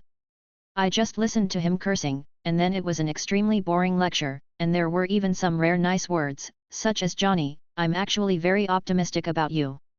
It's just your mentality. If you make a few achievements, you'll be fine. It's hard to imagine that if Mr. Hawkins wins the championship, I guess you won't even take Master Toll seriously. Then, Johnny's various life experiences are teaching Little Martin. Little Martin just lowered his head and closed his eyes, listening carefully to Johnny's hard-won wisdom that was for his own good. He wanted to yawn, but he struggled to hold it back, and in the end he couldn't hold it back. Only then did he lower his head and let out a silent yawn. As soon as he yawned, tears came out.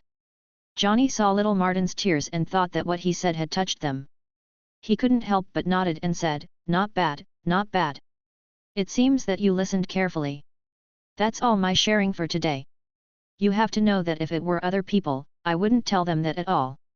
Little Martin thought, it seems that other people are really happy, who the hell wants to hear this? Johnny stood up, stamped his feet and continued, when you go to other lucky shops in the future, you have to remember that you can't do this again. Keep my words in mind, it will be very useful to you in the future. I know, thank you. Huh?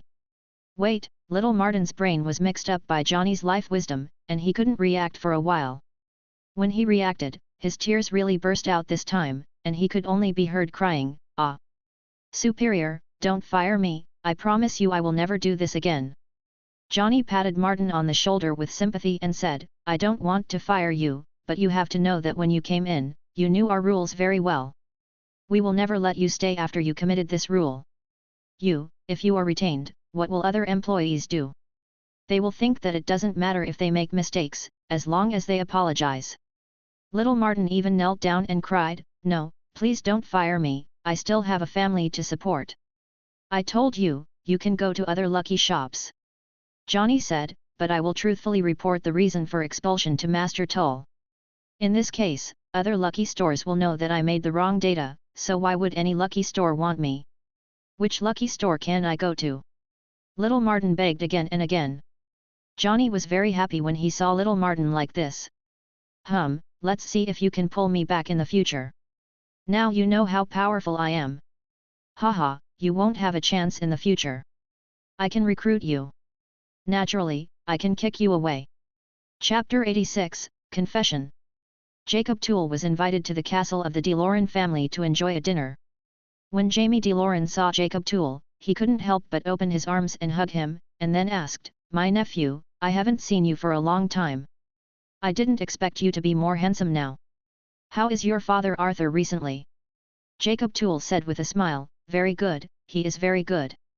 "That's good, that's good." After saying that, Jamie DeLorean took Jacob Toole's hand and took him to the inside of the castle, saying as he walked, "Leo is here too, you haven't seen him for a long time." "Yes." Jacob Toole didn't know what to say for a while, just nodded in response. Jacob Toole and Leo DeLorean were classmates at Seraphia Wizard Academy, but Jacob Toole chose to drop out in the third year, that is, before he graduated. The reason why he dropped out was not that he couldn't continue to study, but that he felt that no teacher could teach him. Besides, all kinds of magic changed, just like that, enough for him, and besides, especially in the current relatively peaceful world, he really didn't want to waste too much time in the Wizard Academy. Even if he was in Seraphia Wizard Academy. However, when he threatened to drop out, his father Arthur Toole was against it. The son threatened to drop out, and the father threatened to break his legs. But in the end, Jacob Toole dropped out, and his legs were still there. At the dinner table, Jacob Toole felt complicated when he saw his old classmate Leo DeLorean. He is now the owner of a lucky shop, and Leo DeLorean is a proud student of Seraphia Wizard Academy. Although he never regretted dropping out, when he saw his old classmates, he couldn't help but imagine what his life would have been like if he hadn't dropped out. Just as Jacob Toole was thinking about it, the servant brought the dishes. When the servant opened the lid, Jamie, the head of the DeLorean family, said, "This is what I found out from the Dawn Wizard Academy. It's called Hawkins mashed potatoes." Hawkins mashed potatoes. Jacob Toole repeated the name, and then couldn't help asking, "Is it?" "Yes," said old classmate Leo DeLorean, "it's the dish developed by my next opponent, Daniel Hawkins." "Ha ha ha," Jamie DeLorean laughed, "don't you think it's strange? After I ate this dish at the Dawn Wizard Academy, I thought it was really good. I even wanted to spend twice the money to invite this chef to cook for us. He actually refused. Even if I tripled his salary and told him that he was serving the DeLorean family, the chef actually refused me and said that he would be wherever Mr. Hawkins was." After hearing this, Jacob Toole pointed to the mashed potatoes in front of him. "The cook only agreed to cook dinner for us tonight." Jamie DeLorean was a little embarrassed, coughed, and said, "After we enjoy dinner, I will send the wizard to send the cook back." It must be said that this mashed potato is very delicious. After Jacob Toole took a bite, an idea flashed through his mind.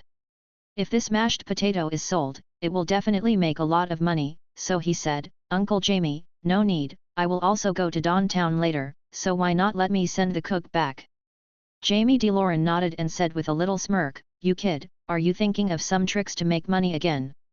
"Hee," Jacob Toole smiled awkwardly. "You said that you finally have a talent for magic. Although your talent is not thunder magic but fire magic, it is also what many people dream of." "Tisk tisk tisk, I can't believe you wasted it like this." Jamie DeLorean felt sorry for him and blamed him. Jacob Toole had heard too many accusations like this, and he was actually very unconvinced. Not to mention whether he could do it, even if he studied magic to the pinnacle, what would happen? By then, he would probably be grey-bearded, and most of his youth would have been wasted. It would be better to make money and enjoy this peaceful world. When this world is no longer peaceful, at least he has enjoyed it. Moreover, his magic level is not worse than others, and is even much better than most people, because even after leaving the academy, he still did not give up studying magic. Of course, if compared with his old classmate Leo DeLorean, there is no comparison. However, Jacob DeLorean still responded politely, "Uncle is right, I am too ignorant." Forget it, it's useless to say these now." Jamie DeLorean scooped a spoonful of mashed potatoes and said, "Nephew, I want to hear what's going on with the odds in your store." "Here it comes, the place where he is really going to settle accounts has come." Jacob Toole thought that when he came up with such an abnormal odds that were opposite to all the lucky shops in Seraphia, he knew there would be doubts. However, among the many doubts, Jacob Toole didn't care, and he didn't look down on them. The only person he had to explain to was the DeLorean family, so he didn't want to come to this dinner, but he had to come. Just listen to Jamie DeLorean saying slowly, eldest nephew, I know you are a very smart child. I have always told your father before that you are a child who will not stick to the rules. But my child, you have to, I know, you still have to abide by some rules. You can't just take advantage of the relationship between our two families. To be honest, I don't care, but you have to know that the whole of Seraphia is not just for the two of us. Lucky store. Jamie DeLorean's mashed potatoes have been cleared. He asked the waiter to bring another portion, and then continued, don't forget, you all opened a lucky shop in my territory, and I have to be responsible for you. Let me give you an explanation. Jacob Tull nodded while listening. Normally, he would just take a bite of the dish as a token of politeness, but this time the Hawkins mashed potatoes were so delicious. It seems that you, eldest nephew, agree with what I said, so I have to give an explanation to others. Eldest nephew, do you also have to give me an explanation? Jamie DeLorean smiled. Uncle Jamie, you are right. Jacob Tull wiped his mouth and said after finishing the business, it is precisely because I respect you that you called for me to come, so I came. Very good, my child. Jamie DeLorean's tone changed a little this time, and his tone dropped. You said you respect me, but after you came up with this strange odds, almost everyone, all the guests from Seraphia have gone to your place, and I really want to hear how you respect me. Is it possible that you knew in advance that Daniel Hawkins would definitely win against my son Leo? Chapter 87. Faced with the increasingly threatening and probing Jamie DeLorean, Jacob Tull calmed down. He had to admit that the experienced veteran warrior in front of him was quite oppressive. And he knew that Uncle Jamie was very good at distinguishing lies, but fortunately, he had nothing to lie about. Moreover, even if a person did not lie and Uncle Jamie made a wrong judgment, as long as Uncle Jamie determined that the person lied, no matter whether the person was really wronged, no matter how much he explained, it would be useless. So thinking of this, Jacob Tull was not panicked at all, and felt that life or death was up to you. Uncle Jamie, Jacob Tull said with a relaxed look, except for the time I saw Daniel Hawkins on the field, I have never seen him at other times. Really? Uncle Jamie, I don't have to lie to you. Besides, you gave me the license when I opened the lucky shop in Seraphia. I remember all these favors. After observing Jacob Tull for a while, Uncle Jamie's tone softened and said, so, you just simply think that Daniel Hawkins will definitely beat Leo? Leo DeLorean also stared at the old classmate in front of him.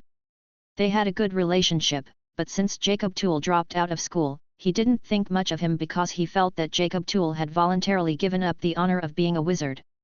I only heard Leo DeLorean say to Jacob Tull, have you been away from the Wizard Academy for too long? That's why your judgment is so different. I really can't believe that you actually think I will lose. Speaking of this, Leo DeLorean was quite angry. He felt that it was humiliating for him to fight with Daniel Hawkins, who was only a year younger than him, and he was from the low-level Dawn Wizard Academy. Secondly, he was now compared with the poor Daniel Hawkins by a dropout wizard, and he was judged to lose. This was a complete insult to him as a wizard. Moreover, his father actually took this matter very seriously, and he took it so seriously for the benefit of the lucky shop. It was vulgar, too vulgar, and vulgar to the extreme. After all, Leo DeLorean had studied for so long and studied magic for so long just to pursue the truth and get closer to the truth. That's right, at this dinner table, Leo DeLorean didn't even look down on his father, let alone his father's lucky shop business. His highest dream is to enter the church and serve the church that pursues eternal truth. If that doesn't work, he can go to the Wizard Association. If Leo DeLorean really wants to take over his father's business in the end, then the first thing he will do is to clear out all the lucky shops in Seraphia. Oh, don't get me wrong. Jacob Tull explained quickly, I can only assure you that there is no conspiracy, no cheating, and no secret operation in the next game.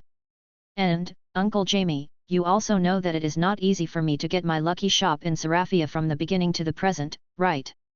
Jamie DeLorean nodded and agreed, not bad, not bad. When I approved your license, I never thought you would do this. Nephew, you opened my eyes. Then he looked at his son Leo. Listening to his father's tone of true appreciation for Jacob Tull, Leo DeLorean felt a little unhappy. When I win the first place in the competition, father, you will know what real honor is. So, Uncle Jamie, why should I risk my entire store and all my efforts for this competition? Jacob Tull said. Yeah, that makes sense, but, nephew, you still haven't explained your abnormal odds well. After Jamie DeLorean emptied the second plate of mashed potatoes, he shouted to the servant, "Cream soup can be served." "Uncle Jamie, isn't opening a lucky store just about luck? Isn't it just gambling with everyone? I made such an odds, yes, you think it's strange, and almost all the customers come to me, all betting on Leo to win." Jacob Toole took a sip of the cream soup and had to say that it was really delicious.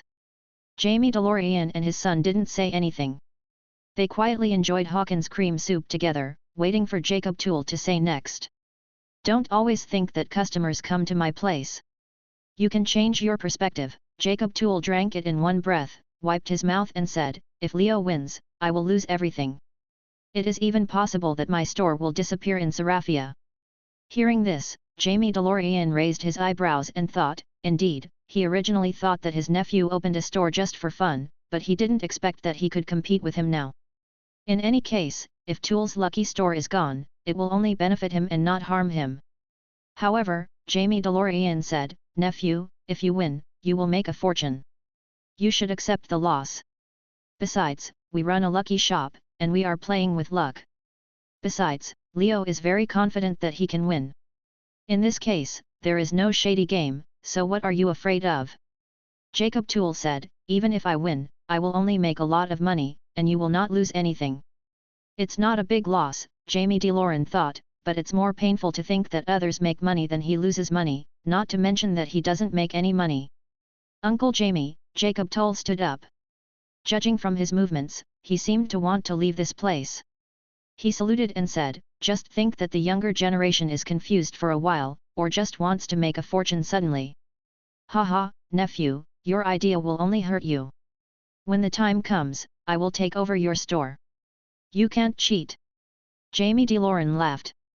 "Don't worry, if I lose, I will give you the store in person, and burn the license in front of you, and I will no longer run the lucky store in Seraphia." Jacob Toole said, indicating that he would wait for the chef at the gate of the castle, and then teleport the chef back personally. When Jacob Toole left the hall, to be honest, his legs were a little weak. It can be said that he gambled too much this time. But after observing Daniel Hawkins, he decided to follow his instincts. "Humph, I earned all this wealth through my own efforts. I can start over again," Jacob Toole thought as he glanced at the DeLorean castle. Although Jamie DeLorean was very confident in his son, and he also objectively analyzed all the battle situations, it was reasonable for Daniel Hawkins to win against Leo. And what Jacob Toole said made sense, and there was no sign of lying, but he always felt that something was wrong, but he couldn't tell. Chapter 88. Normal Odds. When the Hawkins brothers came to Toole's lucky shop, Johnny looked around and finally saw them both.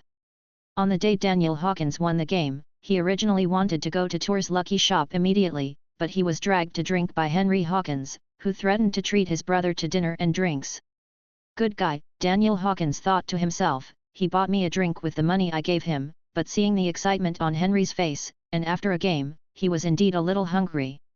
Besides, the money is in the lucky shop and can't escape. However, since they both drank so much, they stopped drinking, so it took 2 days before they came to the lucky shop in Tours. Daniel Hawkins looked at Johnny with a playful smile, and he really didn't like him. He just saw him scanning the store, and then said, "Where is little Martin? Why don't you see little Martin?" "He's not here," Johnny laughed. "Oh, he's on vacation." Daniel Hawkins gave Henry Hawkins a wink and said, "Then let's come back in a few days. Anyway, there's still some time before the next game starts." Henry Hawkins nodded and was about to leave with his brother. Seeing that they were about to leave, Johnny quickly strode over to them and said, "Little Martin is not on vacation. He will never work here again." "Ah? What's going on?" Henry Hawkins asked in surprise. "He did something wrong at work, so he was fired. You know, our store is very strict and we also want to provide customers with professional and high-quality services," Johnny explained. "Impossible, absolutely impossible." Henry Hawkins said, "I know little Martin very well, he is very careful." Johnny nodded and said, "Yes, little Martin is usually very careful, but he made a mistake. I also feel it is a pity. After all, the rules and regulations are there." Henry Hawkins felt something was wrong. Just when he was about to say something else, he heard Daniel Hawkins pull his brother and said to Johnny, "I know, take us to the VIP room." "Okay, please, I promise you two that I will be more professional, more careful and more thoughtful than Martin," Johnny said, leading brother Hawkins into the VIP room, and then facing an employee made a gesture. After the employee returned the gesture, he went to Jacob Tull's office and started knocking on a gemstone on the table. Sure enough, Johnny felt that he was really foresight. He had already expected that the Hawkins brothers would specifically ask Martin to serve. If Martin was there, he could not refuse the guest, so the job fell on Martin in the end. Therefore, the best strategy is to find a reason to fire Martin Jr., and Martin is just a small employee, so it is harmless to fire him. After the Hawkins brothers arrived at the VIP room, a staff member soon brought them 2 glasses of dark beer. Johnny thought that the Hawkins brothers would be happy after seeing the beer, but unexpectedly, they looked embarrassed. After all, they had just recovered from their hangover, and now they were a little nauseated by the smell of beer. The Hawkins brothers covered their noses and shouted at the dark beer, "Take it away quickly, take it away quickly." "Ah!" Johnny saw this and said quickly, "I thought. What do you think? What do you think? A smart guy." Daniel Hawkins said. "That's right, did we say we wanted beer?" Henry Hawkins almost spit it out again. Johnny felt miserable and couldn't express his feelings. He thought to himself, he said before that the Hawkins family likes to drink dark beer the most. However, he still forced a smile and quickly removed the dark beer while apologizing. In fact, Daniel Hawkins knew that the 2 brothers were overreacting, but he did it on purpose and gave Henry Hawkins a wink from time to time. Because he thought that since Martin Jr. was not here, there was no need to give Johnny a good look. After everything was arranged, Johnny put all the information on the table and said, "Dan. Mr. Henry Hawkins, the last time you bet, after deducting the handling fee, the total was 42,869 gold. So since you won, the odds are 20 times, so the prize this time is 857,380 gold coins." When he heard this number, the first person who couldn't sit still was Henry Hawkins. He jumped up from his seat. Although Daniel Hawkins was also very excited, he pulled him aside and asked him to calm down. "Congratulations, Mr. Hawkins, this is indeed a huge sum of money." Johnny was not surprised at Henry Hawkins' reaction, because he was a professional and had been in this industry for so many years and had never seen anything before. More than 800,000, Daniel thought.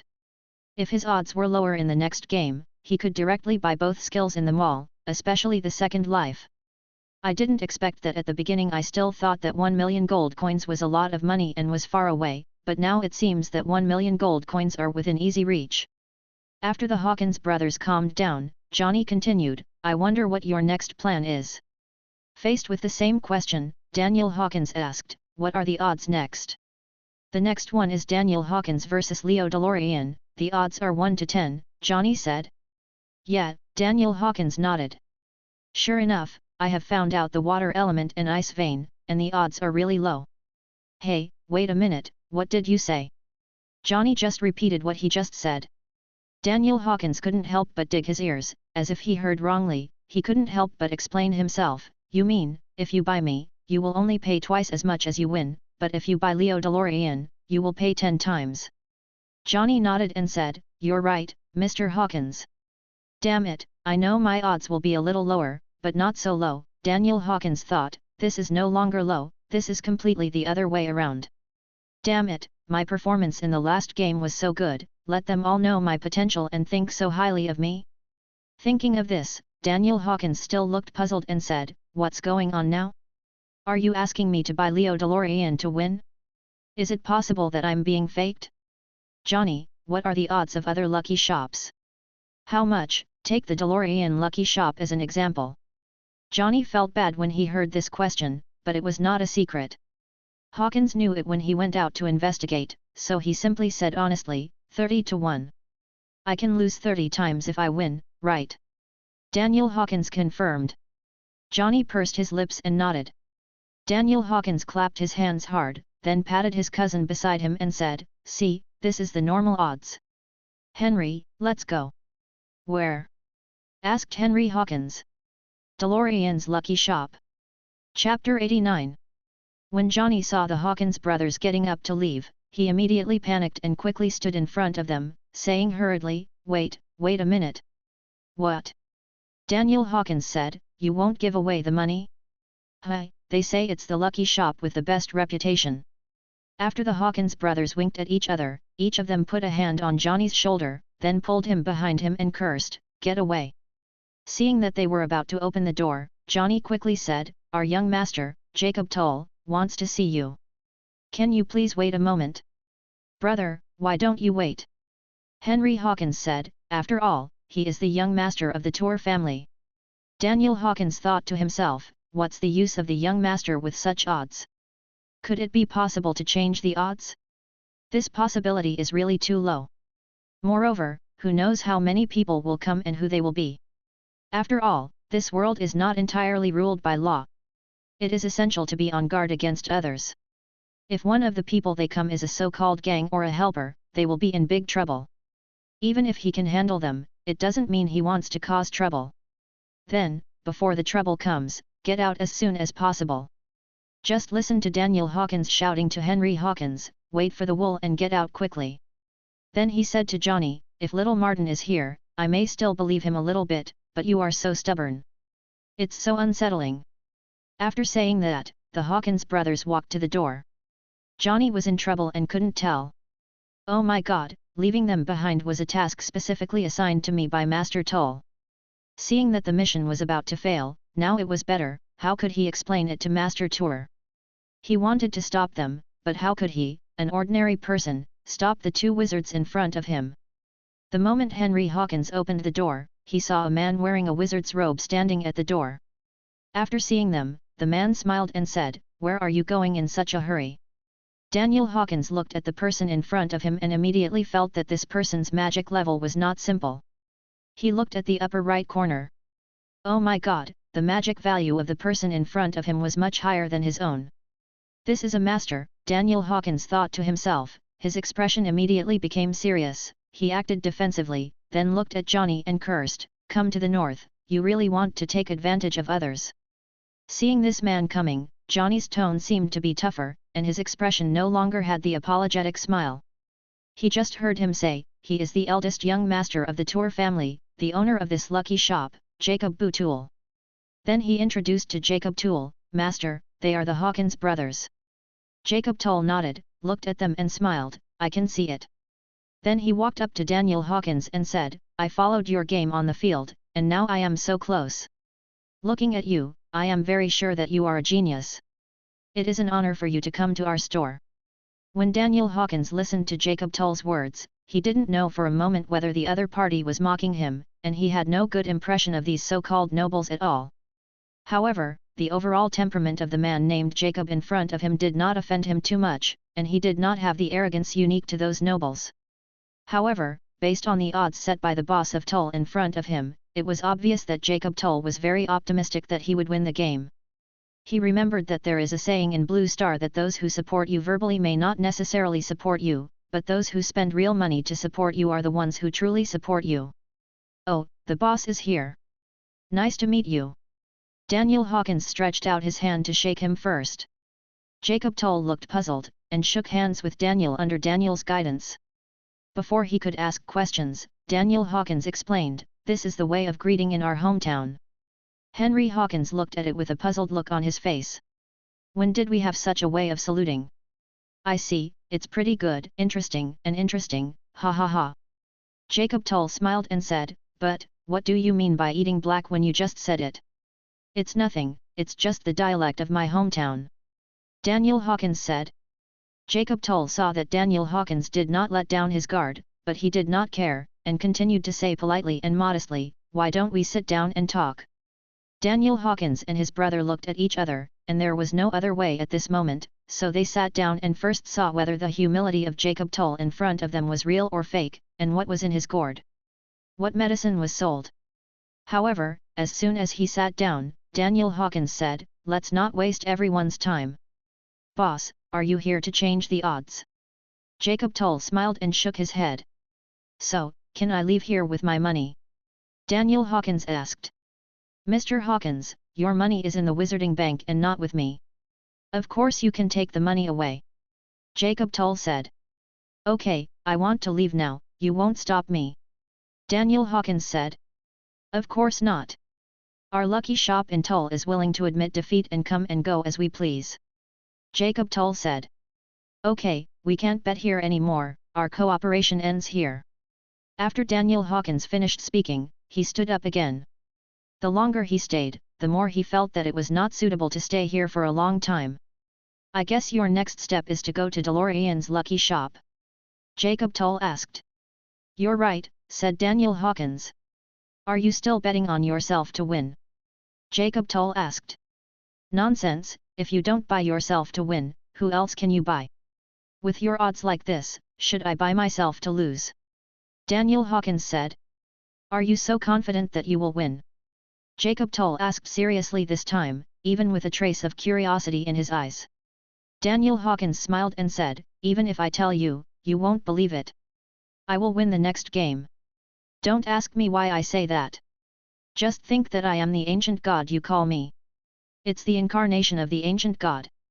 Yes, that's right, the ancient god sent me to compete. Although you all pray to the ancient god, I was told by the ancient god himself.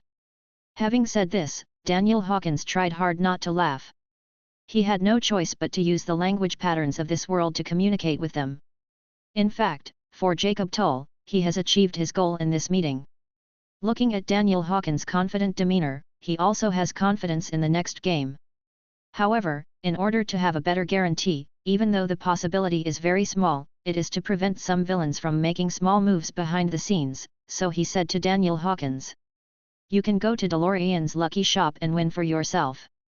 At the same time, I want to sign a contract with you, Mr. Hawkins. If you win, our lucky shop will give you 1 million gold coins as a bonus. Jacob Tull said. Chapter 90. I met a friend. Hi. The two Hawkins brothers, who were about to leave, turned back after hearing what Jacob Tull said. Johnny snickered on the sidelines, thinking, hey, when it comes to money, you might as well just listen to Master Tull. Now, can you sit down and listen to me? Jacob Tull said, I can open this store in Seraphia for so long and achieve this scale. You have no interest in the bonus. If I can give it to you, it proves that I can earn more than you. After hearing this, Daniel Hawkins couldn't help but patted his brother beside him, crossed his legs, and said leisurely, see, this is professionalism. Facing the compliment, Jacob Tull was stunned for a moment. He had to say that the Daniel Hawkins in front of him showed a side that was different from ordinary people in many places, but he couldn't put it into words. He always felt that he was not from this world. So he said, thank you. Can we have a chat now? Jacob Tull said again, this time his tone was more modest. Daniel Hawkins didn't even think about it and said directly, whether it's true or not, in front of 1 million gold coins, I will chat with you. But there is a prerequisite. What premise? Jacob Tull asked. I saw Daniel Hawkins pointing at Johnny and saying, let him out. That's no problem. Jacob Tull gestured to Johnny. Johnny nodded, put down the information, and went out.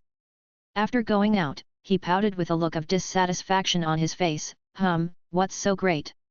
After some chatting, Daniel Hawkins actually found that he felt very happy when chatting with Jacob Tull.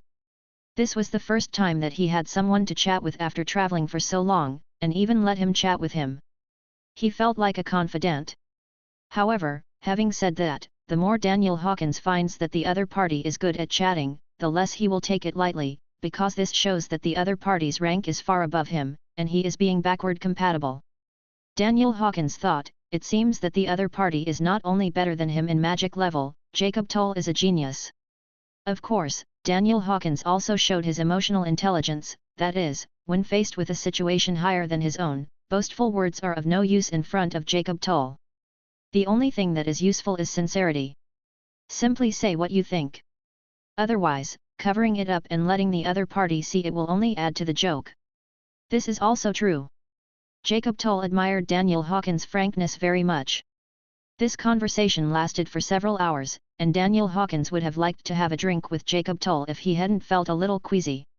Moreover, during the conversation, what surprised Daniel Hawkins was that Jacob Tull was actually a classmate of his rival Leo DeLorean. What surprised him even more was that a wizard who dropped out of school in the 3rd year, but his magic value is higher than Leo DeLorean's, and not even a little bit higher. I didn't expect that Boss Tull's magic level is so high. Daniel Hawkins said. How high is it? Jacob Tull said while sorting out the information, found the contract that had been prepared, and was about to sign it for Daniel Hawkins. It's as high as the 3rd or 4th floor. Daniel Hawkins said. As soon as this sentence came out, Jacob Tull couldn't help laughing and said, "Ha ha ha, I didn't expect you to be quite humorous. Seriously, is it possible that you are also a genius?" Daniel Hawkins said, "If you had not dropped out of school, would it be you who would play against me in the next game? I dare not say genius. Moreover, if I had not dropped out of school, my strength would never have reached the level it is now." Jacob Tull said. Huh? What should I say? It would be fine if it was at the level of Dawn Wizarding Academy, but you are studying at Seraphia Wizarding Academy. It is a prestigious school.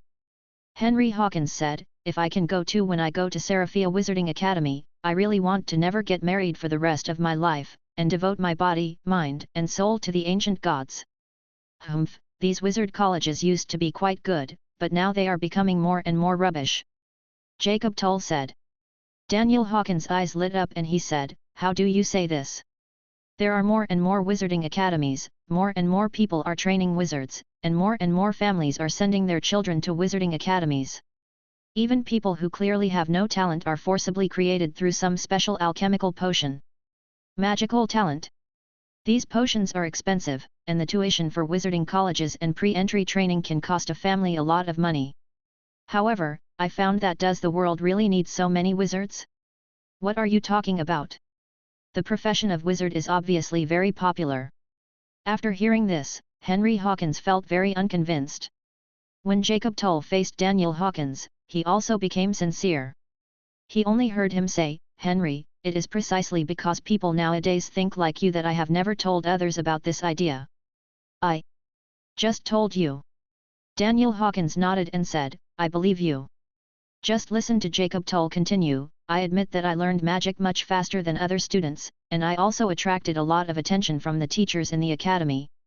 But what really made me decide to drop out of school was when I wrote a paper." "You didn't publish it?" Henry Hawkins said, "You didn't publish it, and you felt that they didn't appreciate you, and you felt humiliated, so you held a grudge and dropped out of school in anger." Daniel Hawkins wanted to stop his cousin, thinking that his cousin was very rude, but on the other hand, he wanted to see how far the temper of Jacob Tull, the young master of the nobility, could go. Unexpectedly, Jacob Tull was not angry, but laughed even more happily. "If they really rejected my paper, I might not drop out of school. It is precisely because they not only accepted my paper, but also gave me royalties. The college also gave me a scholarship, and specially allowed me to skip 4 academic years and go directly to 5 academic years, so that I can directly accept commissions, and the commissions I accepted are still commissions from the royal family, the church, and the Wizard Association, and the bounty is very good." "Then why do you do this?" Daniel Hawkins laughed. At this time, Jacob Tull stood up and said, "Follow me." Under his leadership, the Hawkins brothers came to the backyard, where there was a training dummy. "Watch carefully."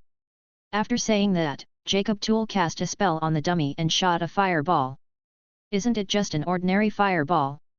Henry Hawkins said, "What's so good about it?" This time, Daniel Hawkins glared at Henry and signaled him not to speak. Jacob Tull smiled, then cast another spell, and a fire dragon shot out from his hand and hit the same dummy.